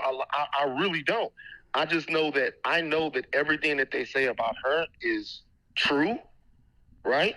And it's verifiably true. So I don't know what's going on. I don't know what the rules, and I personally don't care anything about that. Hold on, wait, hold on. I'm not even addressing you. Hold on. I see some stupid people in the chat saying, "Yo, well, if you snitch like we would." Hold on. First of all, we also got to, and this is the thing. My only thing with the 1090J thing and Boston Richie thing, we got to define what snitching is, right? Because obviously, I think that person who's saying that, I would hope you're not that stupid to just think anytime you talk to the cops you're snitching, or else you're an idiot. But I would hope you mean that if I did crime with someone else and I told on them, and that came to light, right, that we did this in concert, then I told on them, of course, people probably wouldn't rock with me. But now, think about somebody who just got shot recently. CJ So Cool is a YouTuber who, some people did a home invasion on. He posted the motherfucking names and the pictures of the people who did it, and rightfully so. And rightfully, he should cooperate with the law that they should go to jail for life. If you call him a snitch, you're an idiot. To me, like, I had glasses on, I love glasses, and I asked Glasses if he seen a child molester picking up a girl in a white van in his neighborhood when he called the police. And the only reason why I did that is because it puts the life of the actual child in jeopardy. It's one thing to say that you want justice or you want somebody to go to jail. It's another thing to say, hey, would you use the investigative tactics of the police force to get back a child that had been arrested by a child molester? And Glasses said he wouldn't call the police. Oh, wow. Like, I love Glasses. That's a deeply embedded psychosis that we really need to deal with. Hey, let me ask you this question, and it might be reiterating what you. But let me just finish off the one thing I'm saying. I'm not like, look, the only thing that I'm saying about is like, I'm gonna be honest with everybody, with you and everybody on stream. I have a lot of PTSD when it comes to America, racism, and all of that stuff. I'm from Baton Rouge, Louisiana. When I look at what happened to Tyree Nichols, when I look at what happens all over, you guys are a lot younger than me. I'm not making any assumptions for anybody. I'm sure that everybody's trying to live their lives and whatever. For me, I look at a lot of the outcomes that people have, and I think about them in terms of what Black people can do. Part of what makes me even more this way now is my time at TMZ and my time in seeing exactly how things went there. That's part of what hardened me here. And there's nothing against 1090 Jake personally, like I said before. It's just, I kind of look at that and it doesn't feel right. I would love to talk to him about it. And he's not going to stop doing what he's doing. He's having a lot of success doing it. He's almost at 1 million subscribers. But to me, that doesn't seem like that should be happening in that way. And I tell you what, last thing I'll say. In other cultures, in music, art, or whatever, there's never a time where a Black man is the arbiter of what they should or should not be doing. You're never going to see that. You're never going to see a Black man tell country music people what they could be doing. You're never going to see a Black man tell rock music people what they should be doing. You're never going to see a Black man or woman telling even like any of that stuff.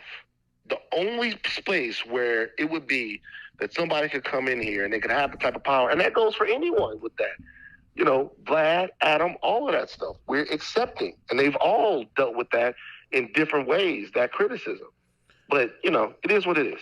Hey, 2 questions real quick. The first one, my chat definitely wants to know, would you tell without getting a meal and a drink, or would you at least wait for the meal and a drink first? For me? Yeah. I got to get the meal and the drink. Just because now I know that I can get it, right? Are we going Big Mac or are we going like ribeye steak? You know what see, here's the thing. Well, first of all, what age am I telling that? Right now. Oh, well, shit, you got to go to Mastro's now. You know what I'm saying? You know what I'm saying? I done had the best. Like, you can't get me with McDonald's now. Like, at this not point, a 50-piece nugget? Nah. Y'all remember The Wire when Weebay was told? No, Weebay didn't tell. He was confessing to all. Weebay would never tell. Confessing to all of them. He made them go get the pit beef sandwich and the extra slaw. Nah, bro. Go to Mastro's. Give me that porterhouse, come back with the big steak, give me the butter cake, the whole 9. I'll tell you what you need to know, man. Free my dogs. Hey, secondly, so my man Seth Banks, I think he's kind of repeating what you said, and you probably could reiterate what you said before. And I see this comment keeps coming up, right? And I'm really, I guess, you know, and I think you explained it already, but I'm still trying to, you know, get it. He says 1090 needs to mind his business, go report on white snitches. Thoughts? You know why I hesitated? I just thought of like a whole YouTube series called White Snitches with 1090J. That just hit me. This is fucking hilarious. I don't know, man. I guess, you know, it doesn't feel right. So it kind of like, I'm looking at what Boston Richie is going through. And I don't know whether or not they're so deep in the weeds in the story.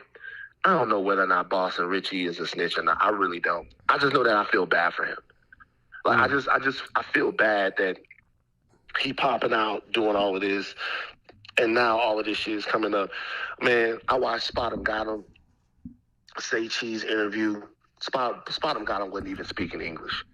It was like, I'm like, man, if this dude don't rap, what is he gonna do? You know what I'm saying? Like, what is this guy gonna do if he not rapping? You know, and all of that street shit is so fucking dirty and fucked up anyway. So I don't know, man. It's a bunch of nothing to me.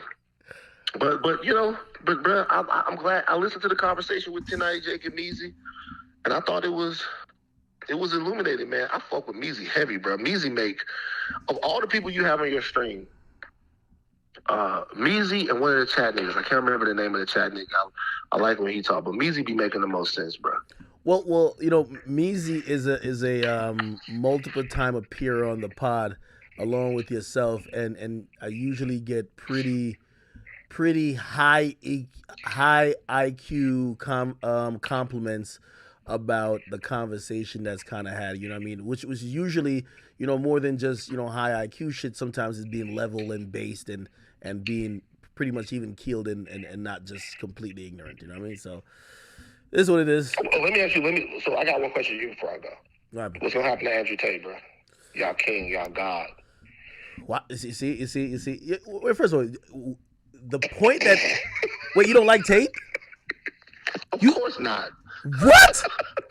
Of course not. What? Yo, I kid you not. Yo, there's like a black woman somewhere hidden inside there. Like, yo, wait, real talk. Like, bro, your talking points is like a lesbian feminist on Twitter, bro. Like, real talk, bro. Wait, hold on. Why don't you like Tate? What's the like, bro? I think he's, you know, I think obviously he's an entertainer, just like how I'm an entertainer in the sense that I go on rants. You know, I'm pretty, you know, I get pretty, you know, I'm all over the place. I go on rants and third, but I do think that he has a really good message in encouraging young men, you know, and young men to kind of, you know, get out there, kind of reject some of these social norms that's kind of been put forth on them, and, you know, to work harder, improve themselves, and instead of making excuses, you know, work for what they believe they deserve in life. I think that's a pretty good message. I don't see a lot of people preaching that. I see a lot of people preaching excuses. I see a lot of people preaching things that would be more detrimental, especially to people of color, because it will, you know, it will prevent them from becoming better versions of themselves. I think Andrew Tate's pretty good in kind of encouraging black men, so men at all, you know what I mean? And I think people, and I'm not gonna lump you into it, but I am. People like you, those feminists on Twitter, they hate that there is a voice, and we don't have any voice that appeal to men. And yes, could the message be curtailed a little bit? Sure, but like, you know, people like to argue about Andrew Tate with certain things that he said in tongue in cheek, but it's never about the core values that he's been preaching. Like, it's been thousands of hours of content that he's done, and people would be like, yo, he said women can't drive. And like, yo, he said that on one podcast. Now we got to defend this every single time. Let's talk about the core values that he's constantly preaching every single day. You know, I don't see a reason why you would dislike someone that way, other than the fact that you might be scared of their influence over people. And, you know, we could see how people felt when they heard the news that, oh, you know, kids were being affected by, you know, some of the things he's saying. And shit, ain't that everything? Like, shit, you don't think no kid is going to school being affected by young boy? You know, not to throw my guy under the bus and nothing like that, but Dirk, any of these guys who, again, you know, there has to be some type of culpability given to the parents, right? Like, if your kid could just get online and just listen to whatever song or listen to whatever speech or whatever saying by someone, and they go to their school and they're repeating it, are we going to blame these people, or are we going to say, yo, take a little bit of accountability, or at least put some parental controls on your goddamn phone or these devices that the kids are getting the internet on? That's what it is. Let me give you an example of one thing that I heard Andrew Tate said that kind of told me something about him. All right, so I think one thing for me that's a little different, not a little different, because I don't know everybody's life and stuff, but I'll just say one thing that's specific about me. You know that, you know, my dad died a couple of years ago, 2021, lost my father, but I had an example of what a man was. I had an example, like, not of like how to talk like a man or how to look like a man or how to appear like a man. I had an example of like what a man was, like every day, like every single day, like somebody involved in my life, somebody who instilled confidence in me. No matter what anybody else thought about me, I knew that there was one person who had my back. I knew that there was one person that was strong, that was willing to die for me, that was willing to kill for me. And not even that was just willing to listen to me and make sure that I went out into the world to protect people and to hope to be a protector, which I have to do, you know, like a better job of. And I was thinking about something that I heard Andrew Tate said. say. And What he say? what he said was, he said that he was talking about his wife and the kind of woman that he would want, and the kind of woman that he would want would be a woman that would make all of his friends jealous. And he said that what he would like to have is he would like for all of his boys to go out clubbing, and when they came back from clubbing, he would want his woman to make steaks for all of his homeboys. And then that would make his home, like, no matter what time it was, it's like 2:00 in the morning. She gets up, she makes steaks for all of his homeboys. And that would make his homeboys think, oh my God, I want to be like you. You have the best woman. I was thinking about what my father would do or what he would say if he came back in the house with his friends and my mama grabbed a bunch of pots and pans and started cooking for all of them. That would never fly. That's not fly. His family is not about impressing anybody else. His relationship with his wife is not about what another man thinks about his relationship with his wife. His relationship with his wife and his relationship with his family is about how he feels about his family, what he shares with them, what he gets from them, and how they come together and what they have. And his legacy and what he does for his people, for his family, for me, my sister, my brothers, my mom, that's about us. And it's not about what nobody else thinks. Because a man, a actual man, sure wants to compete, sure wants to give his all, sure wants to give his best. But he is confident and secure in what it is that he does and how he does it. He wouldn't even want his woman cooking meals for all of his homeboys. What does that prove? What is that about? I would be willing. What I wonder is what Andrew Tate's relationship with his father was like. I wonder who raised him. I wonder what made him think that his manhood was something that he had to project out of the middle of his chest for everybody to see. I wonder what makes somebody go, hey, everybody look at me. What makes somebody go, hey, everybody pay all the attention to me. Because where I'm from and how I am, and for guys that were raised with, that's not what manhood is. What manhood is about is excellence, dependability, reliability, and connection. And that comes from the responsibility that you have to the people in your life, how they can show up for you, and the fact that you know that they won't exploit you. So when I see him over there in the situation that That's he's the in only right reason now, you don't like that nigga, man? okay, Oh, hell when I no. see him, when I see him over there in the situation that he is in right now, innocent to proven guilty, I don't know what's going on. I think that's probably typical. That's probably typical for somebody who looks at the world like that, because it's somebody who's always looking for somebody else to do their work for them. And so for me, it's give a fuck about what people do or how they make their money. I don't think that nobody should be deplatformed. I don't give a fuck about none of that. But all of that shit is for the birds, man. Like, I'm not. Hey, can I respond to that real quick?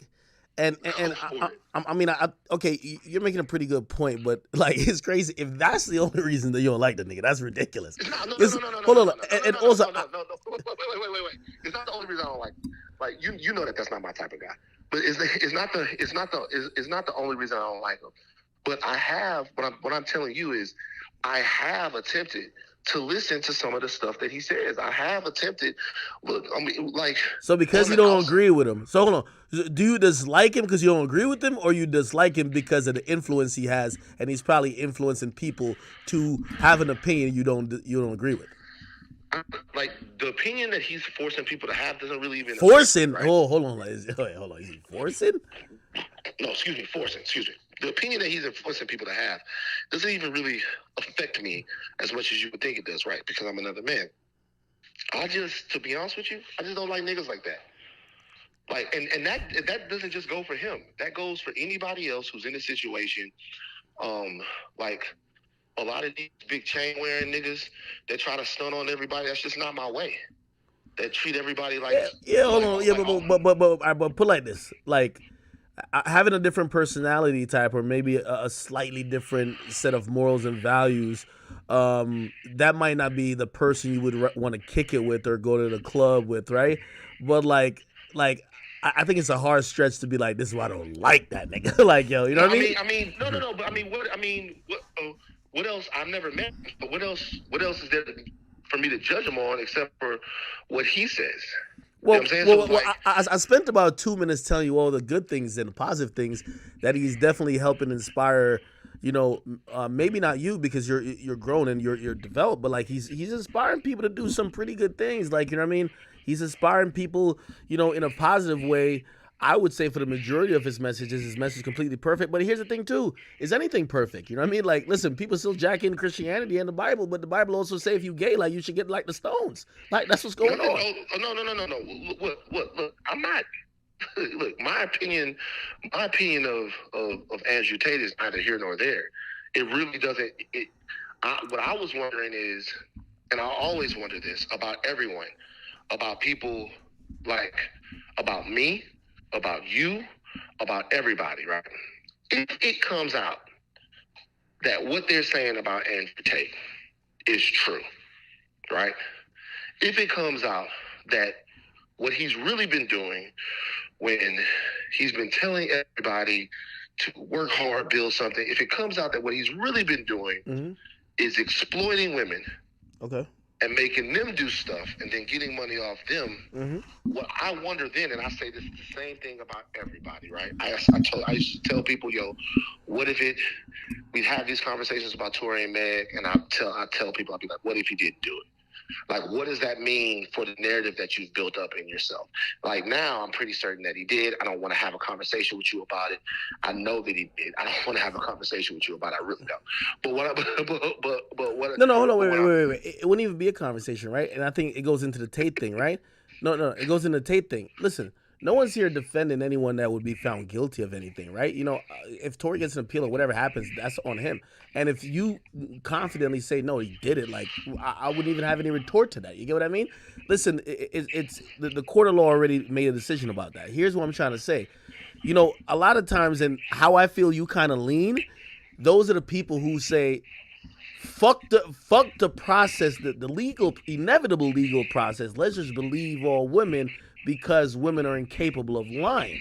And granted, there's other things that say, yo, listen, you know, we do have to amplify and really listen to some of the voices, not some of the voices, all of the voices of women who claim they've been abused, but we should reserve judgment. That's the thing. Like, even with Tate, right? Like, if it came out that Tate did what they're accusing him of, in a lot of sense, he would be seen as a fraud. Of course. Like, you know what I mean? Like, bruh, of course. But until that moment, we shouldn't talk about him like he already is convicted. That was my problem with the whole Tory thing. Let me ask you a question. Yeah. What do you, although those recordings in that documentary were pretty bad, but let me ask you this. What do you think believe all women means? Oh yeah. Excuse me. What do you think believe women means? Believe all women means? What do you think it means? Hold on. So you asking me that, right? I have to also extrapolate to what I've seen other people in the storyboard of most conversations concerning women usually say, right? Okay. So you know, for me, if it's just a personal ask, it would be obviously when a woman comes out and says anything, despite no matter who and how powerful they are, we should, you know, treat these situations seriously, and we should make sure their voices are not silenced, right? But that has also morphed, right? Believe all women these days, if you follow the narrative. You ever been on Twitter?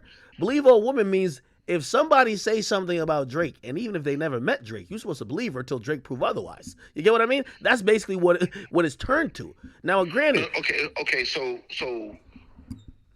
and the reason why I asked you this is like, because the believe all women thing is similar to Black Lives Matter as a slogan to me. Because it's like anything else, right? Anything can be spun, any narrative, any definition can be spun for what it is that people need to either empower it or discredit it, right? There are several cases, high-profile cases of, like if you have the Duke lacrosse situation, where a woman says that she was abused by a Duke lacrosse team. It didn't happen, right? Didn't happen. But I think Believe All Women is similar to Black Lives, or Believe Women is similar to Black Lives Matter in that it's a reaction to a societal norm that existed before it. So it used to be a time where a woman would say, hey, I'm raped, right? And she would not get what you just said. She wouldn't get there were backlogs of rape kits so much so that like you couldn't get a rape kit done sometimes. They wouldn't take it seriously. They wouldn't investigate it. If the guy was powerful enough, they'd throw it to the side. So her accusation wouldn't be believed, right? The fact that she's even saying that she was raped wouldn't be believed, right?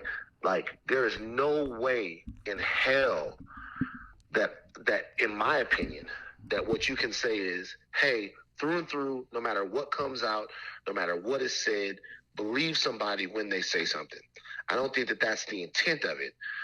If you're looking on Twitter and you're saying that, are there some people that are like, for whatever reason, saying, hey, no matter what comes out, no matter what happens, you'll always believe? Absolutely. All right, let me ask you this very direct question. Let me finish. Because you're giving a history lesson, and we kind of get that part, but it goes down to anecdotal shit though. It goes down to anecdotal shit, right? It doesn't go down to anecdotal. No, it does because if I wanted to give you an actual lesson, there are actual numbers on this. No. I'm not talking about that. I want to ask you just a direct question, right? Sure. So, when Meg Thee Stallion initially came out, I'm sorry I'm using that, but it's like just a high profile case where we know both of them, right? When Meg Thee Stallion came out and said that happened, and then Tory said that didn't happen, what was your gut feeling? I believed her. So even though he said, I ain't do it, because she said he did it, you're like, you just believed her. Yeah, well, so this is the way I looked at it. And this is the way I am, right? If you walk into First Eagle right now or any of these stores and you say that they treated you racist, I'm going to believe you. Even if they say that they didn't, I'm going to believe you. Now, what I'm going to tell you is I'm going to be like, okay, now what did they do? How did they do it? When did this happen? And if it doesn't line up or add up to me, I would be like, I don't know. I think you might be overreacting. I didn't see a reason that she would lie about that. Wait, hold on. Yo, Van, you know what you're saying is really the job of the goddamn police to actually investigate it. You can't. Hold on. Wait. You can't really properly investigate if that actually happened. So if you're blindly believing one person, but I'm not a police officer. If I was a police officer, I wouldn't believe anyone. But what you asked me is, did I believe her? Yeah, I did believe her. All right. But hold on. Listen. Hold on, wait. I also said to you and to anyone else several times in public, I said I also not have a problem not believing her if things don't add up. I said I believe her. She said she's it's incumbent on Tory. And so I also said on the podcast, and I was ripped to shreds for it. I said she shouldn't have lied to Gail. I said with the fact that I believed her and a lot of other people have put their belief in her, that puts an extra onus on her to keep things above boards, 100% crystal clear, amazing. And I said that, and I said that's a big thing, and I felt a certain way about it. But I wouldn't have a problem not believing her. Yeah, but hold on. But if you go into a situation thinking, I didn't see any reason she would make it up, I believed it. Yo, if you go in a situation thinking A and it has to be disproven before you could even consider B, like, come on, brother. Like, let me ask you this question, right? So hold on. So Javante Davis. But wait a second though. I'm not a jury. You're asking me that's like asking me if I believe in myriad other things. Like no.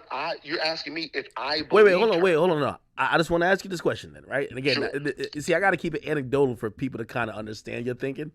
Okay. So when Javante Davis's baby mama, who this came out on TMZ, the place he used to work, it came out that she said he threatened her life and beat the brakes off of her a couple weeks before his fight. When she first came out, your thought would be after hearing that, oh, he's guilty. He did it.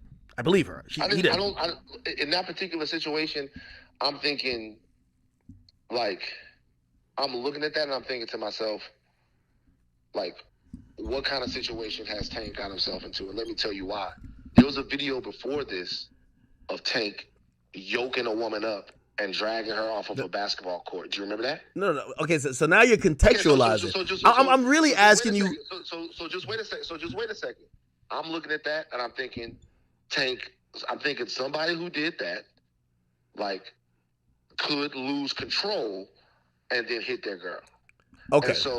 And so to me, it turns out that it's not true, and that's what it is. So you believed it until then. All right. Okay. What about this other situation, right? So Chris Brown was accused of something really heinous, and if he didn't, okay, which is by the luck of the draw, he had text messages that showed that this woman was pretty much not telling the truth. If he didn't have text messages to prove that, and not only prove that perhaps to the cops, prove that in the court of social media opinions, which you also reside, you would have took those allegations at face value and said what?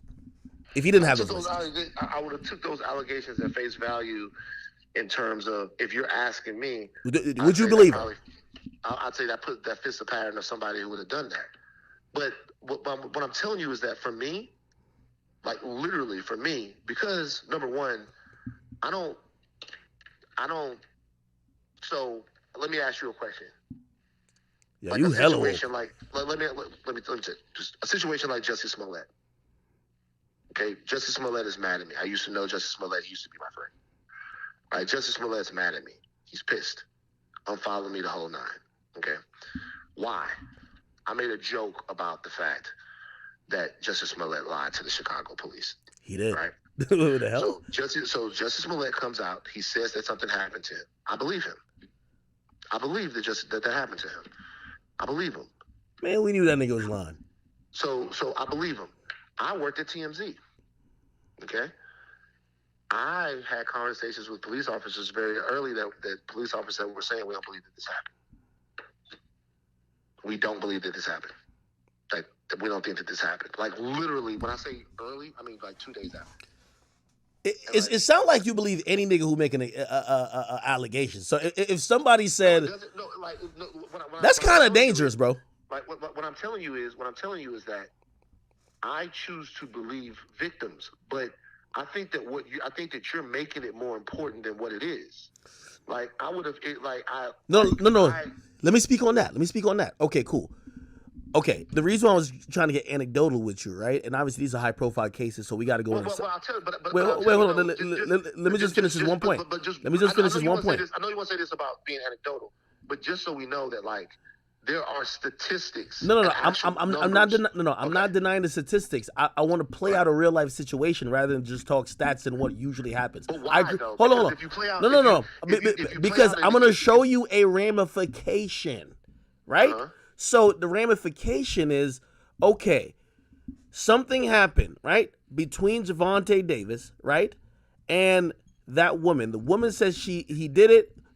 We almost gotta imagine that there's no pattern of behavior. I get what you're saying, the pattern of behavior, but let's say. But you can't though. All right, all right. Oh my God, yeah. Van. You're trying so hard to wiggle out of this corner. I'm not trying. Hold on. Nigga, you gonna get this work, nigga. You gonna get this work. Hold up. All right, you gonna get this goddamn work. I'm sorry. This is the ramifications I'm talking about. Okay, let me not even. So I'm getting anecdotal, but I'm not gonna use actual people's names because you're gonna try to use some TMZ. Oh well, what about this one time when they were roughhousing? No. Two people, person A and person B. Person A is a woman. Person B is a man. Person A says person B did something to them, right? Now, based on what you've been saying, you believe person A because you believe woman, right? Mm-hmm. Okay. Now, let's say you work at some type of leasing office, right? And you have the discretion to admit or reject whoever you want to be, like, this is a well-coveted place, to be a tenant, right? Mm-hmm. Based now on your personal feelings, right? Because you believe women, this dude is an applicant. You don't think that because you automatically think this dude is guilty, it might affect you in a biased way to maybe not make a favorable decision in his behalf. And sure. And that's in microcosm to That's what happened in the music game when people are accused, rather than they don't wait for, okay, let's see what they say in court. People just automatically start blackballing other things. So there are ramifications. Okay. Well, let's be on.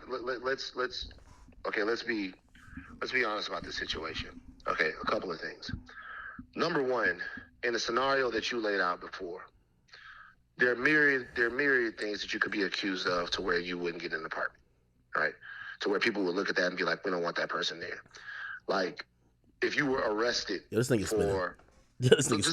I get exactly what you're saying. I know, but what I'm telling you is... Don't use those things. Just only think about your own decision. But you gave a very specific example, and what I'm telling you is that... What I'm telling you is that, like in times there are times across the board where an arrest or involvement in something, like, let me ask you this. What if I was the leasing officer and somebody was arrested allegedly in possession of 12 keys of cocaine? They haven't gone to trial yet. They haven't gone to trial yet. They are, in the eyes of the law, they are innocent. Now, as a leasing officer, right? Just wait a second. Before I carry out the scenario with you, at least you're talking about an arrest, my nigga. In some of these other cases, it's just accusations. One person says this, the other person said it ain't happened. In the case, and that's another thing I'm about to say in the case of Gervonta Davis. In the case of Gervonta Davis, right, nothing happened to him. Gervonta Davis had a fight. The fight went on. Hold on. He went to jail. What you mean that happened to him? I know. But like, what I'm telling you is that all charges. So what I'm telling you is everything that happened. So that weekend in jail was just cool. It was just whatever. Like, he just got it's just par for the course. She lied on him. She admitted she lied on him. She admitted. You tell me. What I'm telling you right now is, in terms of the ramifications that you're talking about, like something that would cost somebody, it didn't really cost him anything. Now, if you want to say he was inconvenienced for the weekend in jail, I get you. But Tory Lanez was... Wait, hold on. No. Wait. Let me finish, bro. Tory Lanez was arrested. And also, I want to make sure that we know this. Had Tory Lanez had any other problems with the law before this? Oh, so now he's making it about Tory. Okay. No, I'm asking you. No, man. But I'm not. Hold on. All right. So what happened to Tory Lanez? Listen, what happened to Tory Lanez prior to this? All right. Okay. So now you're asking the question. I'm going to answer it, but I'm going to answer it fairly. Tory Lanez has had issues. He was arrested for drugs and guns before. Megan Pete was also arrested for prior domestic violence incidents as well. Fantastic. Right? Fantastic. I'm glad you brought that up. Were any of them deplaylisted then? Tory? Yeah. Before, in their arrest before. Whoa, wait. Before Tory got arrested? So listen. Meg had been arrested before. Tory had been arrested before. Were either of them deplaylisted before then? Before, like, did he get deplaylisted when he got into trouble with the law before? The answer is no, right? No, and she wasn't popular back when she got in trouble. So this is my point. My point is, the nature of Tory Lanez's crime has to do with the profile of the person accusing him. I've seen rappers be involved in incidents with women, rappers be involved in murders, rappers be involved in all of those things. More than anything, what Tory Lanez faced was a PR nightmare. And the PR nightmare happened because Tory Lanez was in close proximity to a violent incident with one of the most famous women in the culture. That is a fact. Van, you are a great spin artist. The next question. The reason why Tory Lanez was it's not like these rappers, these labels go around caring deeply about how rappers treat women, they still playlist Kodak Black. So like it's not like they go around, and that's not a diss to Kodak. I'm just telling you Wait, what's wait, wait, going on. wait, wait, wait. Hold on, hold on. Jog my memory. What did Kodak Black do? Kodak Black was accused of something, right? And so they still playlisted him. It's not like they, in this situation, this woman was world famous, and because she was world famous, like it stirred up the emotions of a lot of women. Now, if you're asking me whether or not I believed her because I just don't think that she would make it up. Okay. Now, All right. if she, well, hold on, wait. If she does make it up, then she made it up, and I'm the first person to be like, "Hey, Tory Lanez didn't do it."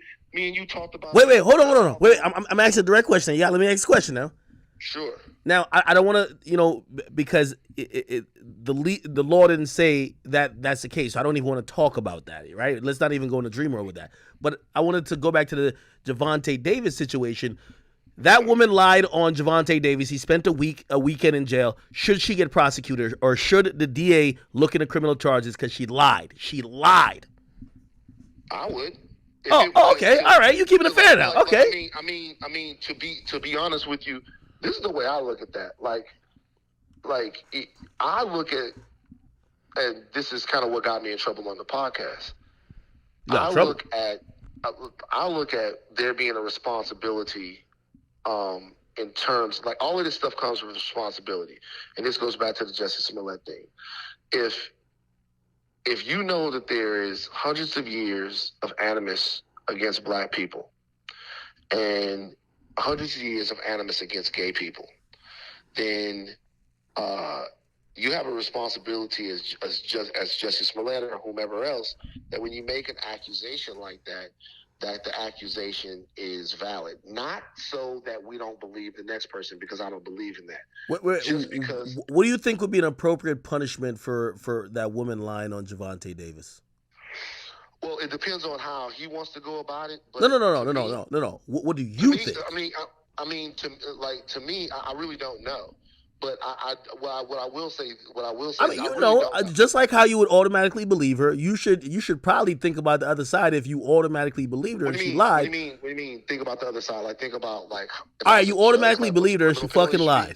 You automatically believed her. She lied, and she clearly intentionally lied. I do believe that should be a crime. But if you're asking me what the criminal penalty should be, I mean, do I get a look at her priors? Do I get to know? Do you think there should be jail? It'd be punishable by jail time. Sure. Because, I mean, absolutely. Without a doubt. Like, I really do. But I don't see anything wrong. Hold on. Would you have any energy? Because I've seen people trying to campaign for it to say, why isn't the cops arresting her? Would you speak up to say she needs to go to jail? Yeah. But I don't understand what you're trying to, like, how you think you're boxing me in. Like, I don't have any problem with admitting that what she did was heinous. You have to understand, I understand the reasons why, some of the ways that we feel about this. There's a long history in America. I want anybody that's listening right now to go look up race riots in the history of this country. There are two reasons why race riots happen normally in America, especially in antiquity. One is because of interactions with the police. We just trying to get that chick locked up for, just like how they locked Tory up. You know what I mean? If Tory did it, get that nigga to jail, and if she lied on him, get her ass to jail. Let me finish my point. One is because of interactions with the police. The police did something wrong. Black people rioted, Hispanics rioted, whatever. The other is because white people weaponize accusations of women against black men to go out and kill a bunch of people.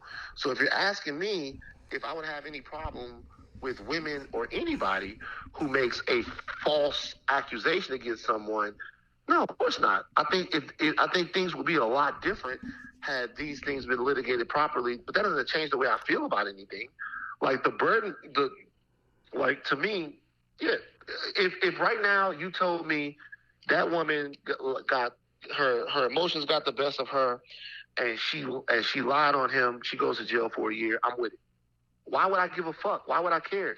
Like, what she did was... Whoa. All right, hold on. and and I'm glad you say that because I think you say that in theory, but probably not in actual practicality. Because, Why? well, because you wouldn't tweet that out. You wouldn't tweet that shit out.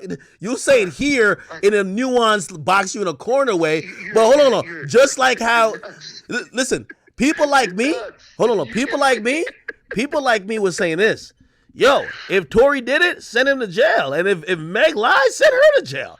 Like yeah, that wasn't your rhetoric. but see, the point is that's what I said the entire time. You said Like send I Meg to said, jail if she lied. no, this is what I said. I said I told you on the phone. I told you on the phone. Remember we were on the You phone that guys say time it we were on talking Twitter, about. brother. I know. But I They gonna said kick this you out of on the. that feminist club. Listen. I said Shea this Butter on the Twitter not gonna podcast. like it. I said this on the podcast. You're filibustering because you don't want to hear what I have Go to ahead, say. go ahead. What I said was, I believe her, but that doesn't mean that he did it. And I said, if in fact she is lying, which it's possible that she's lying. If in fact she is lying, Meg the Stallion is done. She is one of the worst pariahs, and there should be criminal penalties against her. I said it on the podcast a bunch of times. Every time I would say it, I would get kicked in the ass. I'm dispassionate about this. I have a way that I look at the world, and it's based upon what happens, like what the statistical realities are, right? The statistical realities are this: the overwhelming majority of the time that a woman accuses a man of sexual misconduct or assault or a violent crime, it's true. The overwhelming majority of the time. That doesn't mean that it's always true. So just persecute the niggas and just keep it going. I didn't say that's. But look, Oh, man. that's not what happened. You have an example. You have an example of a case. You have example Javante of Davis? a case. You have an example of a case where Tory Lanez went through what he did. By the way, Tory got deplaylisted. Tory still had people that were on his side. Tory was found guilty, and there are still people on his side. So we got to a point in that particular case where it didn't matter what happened on either side. Wait, hold on. Well, yeah, I'll agree with that too. But there's also, and there was always going to be, whether even if Meg was seen or deemed to have lied, right? There was always going to be people either that was going to be on her side as well, and also who probably say, "Hey, with all due respect, like we don't give two fucks about that personal issue. We're gonna bump the music." Like, I mean, I want to argue percentages here. I feel like a lot of people who just like, yo, listen, I like Tory's shit. I just seen like the R. Kelly shit just popped up recently after the Chicago prosecutors say they're dropping their shit because pretty much he's gonna be locked up like too long to waste of resources. Shit, a lot of people with Kelly, I don't even think they think he innocent. They just be like, man, they want to play they bump and grind. Honestly, like some people really don't like. They don't look at and I think that happens more when it comes to like rap about violent crimes more than it could be like domestic violence or sexual shit in nature. Like for example, right? YNW Melly. If like there's some people might be like, yeah, Melly might have done it, but to keep it real, like I'm gonna rock his music because he's just real. Like he could make good songs. Like some people just don't care. They just care about the music in that sense. That's on them. I don't give a fuck if they feel that way. Like it's like it. I mean, I know you know. For anybody that's listening right now, there's a guy named Roman Polanski. He won an Academy Award for Best Director for a movie. I think it was 2003 or 2004, called The Pianist. The movie was starring Adrian Brody. Adrian Brody won Best Actor. When they had the Academy Awards, Roman Polanski wasn't there. He wasn't there because he was out of the country. He was out of the country because he was on the run for having raped a 13-year-old girl. And not only did the Academy award him Best Director for The Pianist, everybody clapped. And so what I'm telling people is that all of that stuff right there is a recent development. It's a recent development. Don't listen to this person because of what they did. Don't go to this person because of what they did.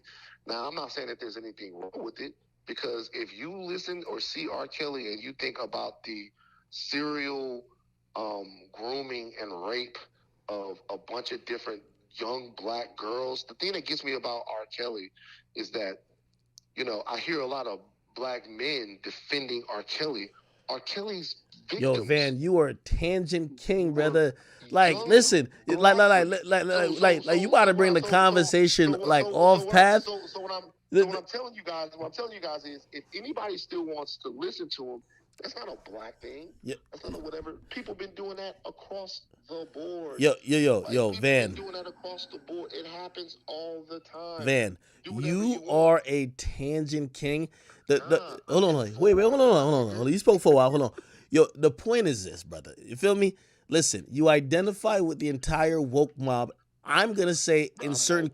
No, and there's nothing wrong with it. All I'm just saying that a lot of times those are the jumped straight to conclusion people, and I understand why you would probably say and vocalize thoughts that you don't fuck with or you don't like somebody like Andrew Tate, because that's the type of nigga that everybody who woke hate.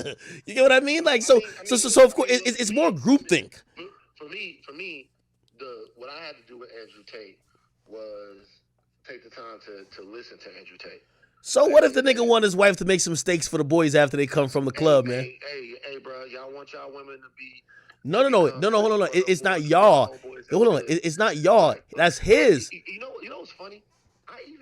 I even like watch like Fresh and Fit. You know, I look at Fresh and Fit, and I kind of look at what's going on, and I look at everything that happened with Fresh and Fit, and everything that happened with Fresh and the girl, and how you and him had this little back and forth that was based upon the fact that neither one of you guys really believed what the other was really saying. What are you talking about? Wait, hold on. Is he now he's just capping? What are you talking about? I'm not. No. I'm not. So look. So Fresh has a situation to where he claims he's this way with women, right? Okay. And then you see a hole in that. No. That's not the point. No. Hold on, wait. Just wait. You see a hole in that because he's not really that way. Because really, what he is a human being like any other human being who can fall victim and subject to feelings. And there was a girl that was on Seeking Arrangements or whatever the fuck site she was on or whatever. And guess what? He liked her. So he was around with her, having fun.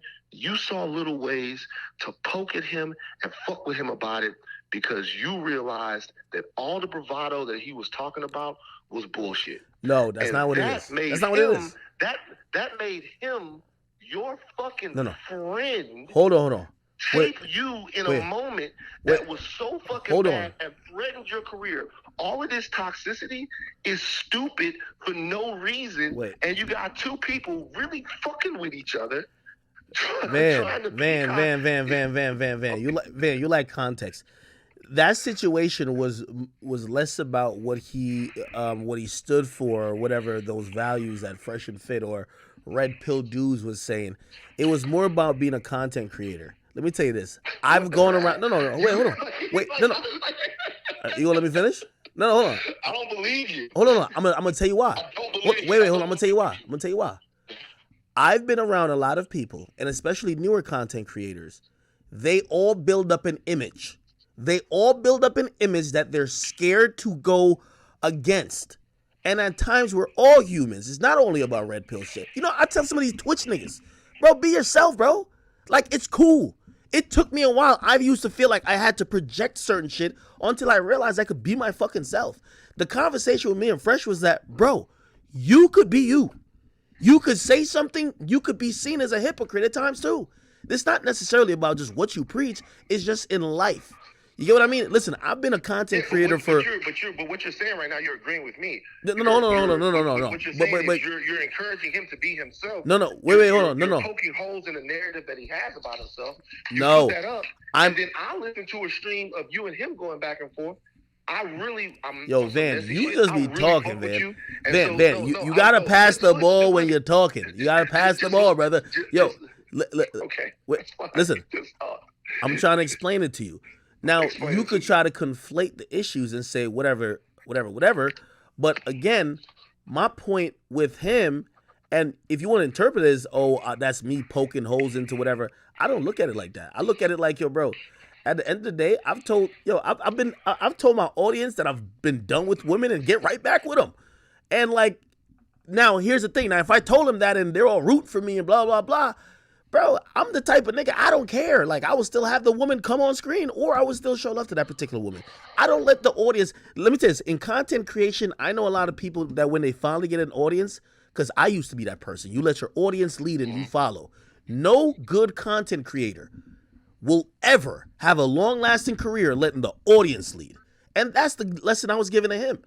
I don't give the lesson to the other person he do the show with. Yeah, so because the other person lead. I feel you. This is what I think. What I think is them niggas. I think you look at them niggas. You don't like them. That's what happened, man. Yo, son. Yo, we gonna get you on an episode. Yo, I'm gonna get my. I wanted to do it before they went off on black women, and then I'm like, nah. Oh my god, bro, they go off on every. Listen, is it only black women? Is it only black women, or did they keep the same energy for every woman? So no, I'm talking about what they was talking about. They don't fuck with black women, whatever. I just can't. But look. Let me finish though. Like what I think though, this is what I think. And even if you don't know this, I think that you look at them and they talking all that shit. Like we do this, we do that. We hard on these hoes. We the best looking niggas in shape. They do not say that. We gotta do all of this shit. And whatever they say, like we don't, there's a certain woman we don't fuck with. You saw hypocrisy and you blasted it because it to you, it looked like those guys weren't authentic. And let me tell you my overall point in this. My point is this. Yo, man, you projected what you think about it. Hold on. Let me. So you do that to him, right? He holds that. Like that actually, like rather than y'all going back and forth, I'm thinking y'all friends, I'm thinking y'all cool. He holds that. Now this part might be true. He tapes you in a fight with some. Now look at the way I look at this. Y'all can say whatever the fuck y'all want to say. That to me is so beyond. Like I when that happened, me and you did not chop it up about that. Me and you did not chop it up about that because that's your man. That is what it is. I'm not gonna be the type of nigga to be like, yo, blah blah blah. But when I'm looking at that, I'm hot. I'm like, what? But this is the type of games that people are playing in my mind when there's authenticity that's missing. When everybody is putting all of these egos out in front of each other. I kid you not. Hold on. And not being actual people. Now he's fucking with your career because you got at the bitch that he likes that be selling pussy on Seeking and whatever she was doing. This guy. What beef you got with Fresh and Fit, man? I don't have no beef. I really don't. Yo, I'm gonna get them to give you the red pill lesson plan, bro. Hey, wait a second. I really don't have no beef. I really don't give a fuck. But what I'm saying is, no, I really don't have no beef. But I watched that whole thing play out, and I'm like, I'm even looking at you. I'm like, well, if that's your homie, then why are you like getting at him about his girl? Like, you know what I'm saying? It's like, why? If that's your man, then why are you getting at him about his girl? And if they're like, if then he's your man, then why is he taping you in a fight with somebody and threatening? You got corporate shit now. You with Spotify, like you got a lot of shit. Like, what's the deal? Like, what's going on here? And to be real with you, yo, this nigga don't like them niggas at all. I'm being for real. And to be real with you, it's kind of like, I don't know. I mean, I'm not in that world. But you don't feel like nothing I'm saying is valid. Like you don't, none of that's weird to you. Like it's just. It's kind of hold on. So I do believe that was an interesting moment between me and Fresh and our friendship and probably what we understood friendship to be and how you should deal with stuff. I think there was we misconstrued shit both ways. What I disagree with you on is that you said that was a point about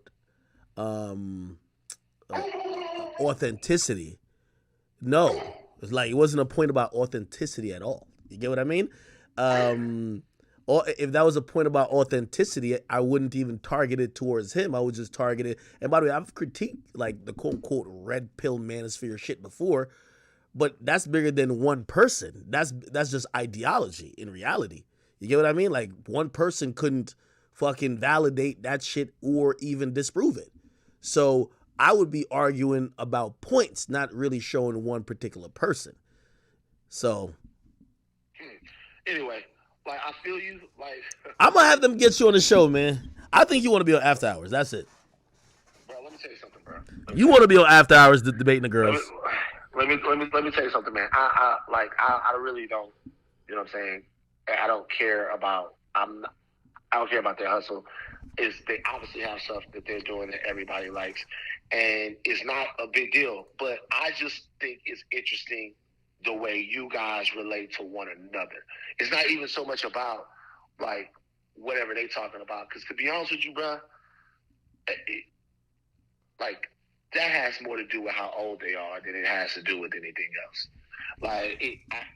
Everybody has been in the situation in life where they haven't really found somebody yet that and you don't always treat the woman that you're with or the women that you're with in the way that you would want. You're always not the best partner, but a lot of what they're talking about, they just young. They just young and they in Miami. They're young and they in Miami and they think the set of values and shit that they have right now are the same values that they're gonna have when their hair start thinning, when they start getting a little bit bigger. They young.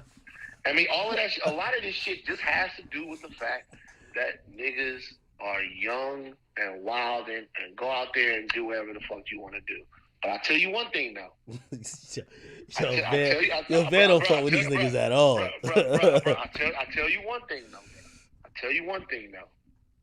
Every single man gonna find some woman that's gonna challenge all of that shit that they think they believe.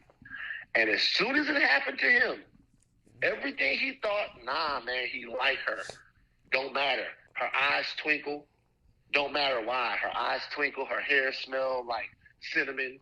Whatever the fuck. She glide on the air. She float on the water. Whatever it is, don't matter. Every single guy's gonna have some chick that you gonna be like, nah, dog, she different, man. Don't talk about her. And if it hasn't happened to you yet, it will. And then the question is, talk all of that shit you talking. And as soon as you saw that in him, you got at him.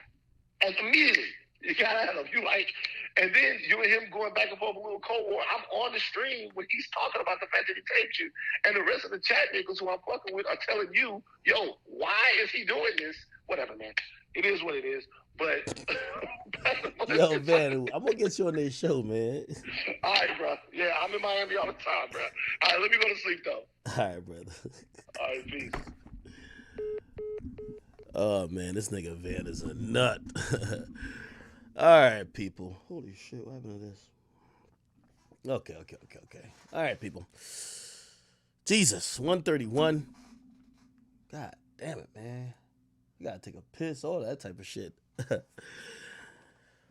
A lot of people saying no, he's right, blah blah blah. Okay, maybe, I don't know. Put it like this, like even if he's right, bro, like you gotta go debate them niggas on that topic, bro. Like you can't debate me on, I'm an individual. That's why I always say I don't subscribe to like red pill, right? Some of my views might be red pill, some might be blue pill, some might be purple pill, black pill, white pill, green pill. Actually, never green pill. That's that discharge out of that snatch. But anyway, yeah, I don't know, nigga. I don't really give a fuck. All right, man. Yo, listen, man. Once Van get into his woke shit, that nigga say, yeah, if a woman tells me something, I just believe her. I'm like, yeah, you got it, dog. Like, he don't be like, all right, yo, you know what? Like, shit, I'm going to try to see what it is, but I'm inclined to believe it. No, I just believe her. Got it, homie. Got it, homie. You got it.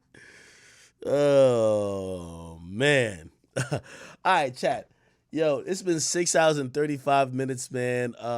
Thanks to No Jumper, man. They gave us some pretty good content today, man. I can't even lie to you. Like, yo, hey, listen, this was a good one.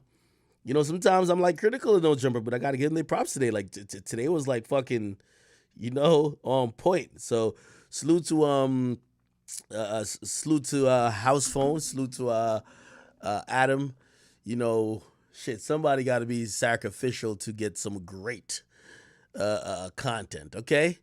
Somebody say been in Hollywood too long. Well, usually if people are in Hollywood for a long time, that's what happens, all right? Man. All right, chat. Anyway, listen, I will talk to y'all tomorrow. I'll be on at, I don't know what time it is, man, but shit.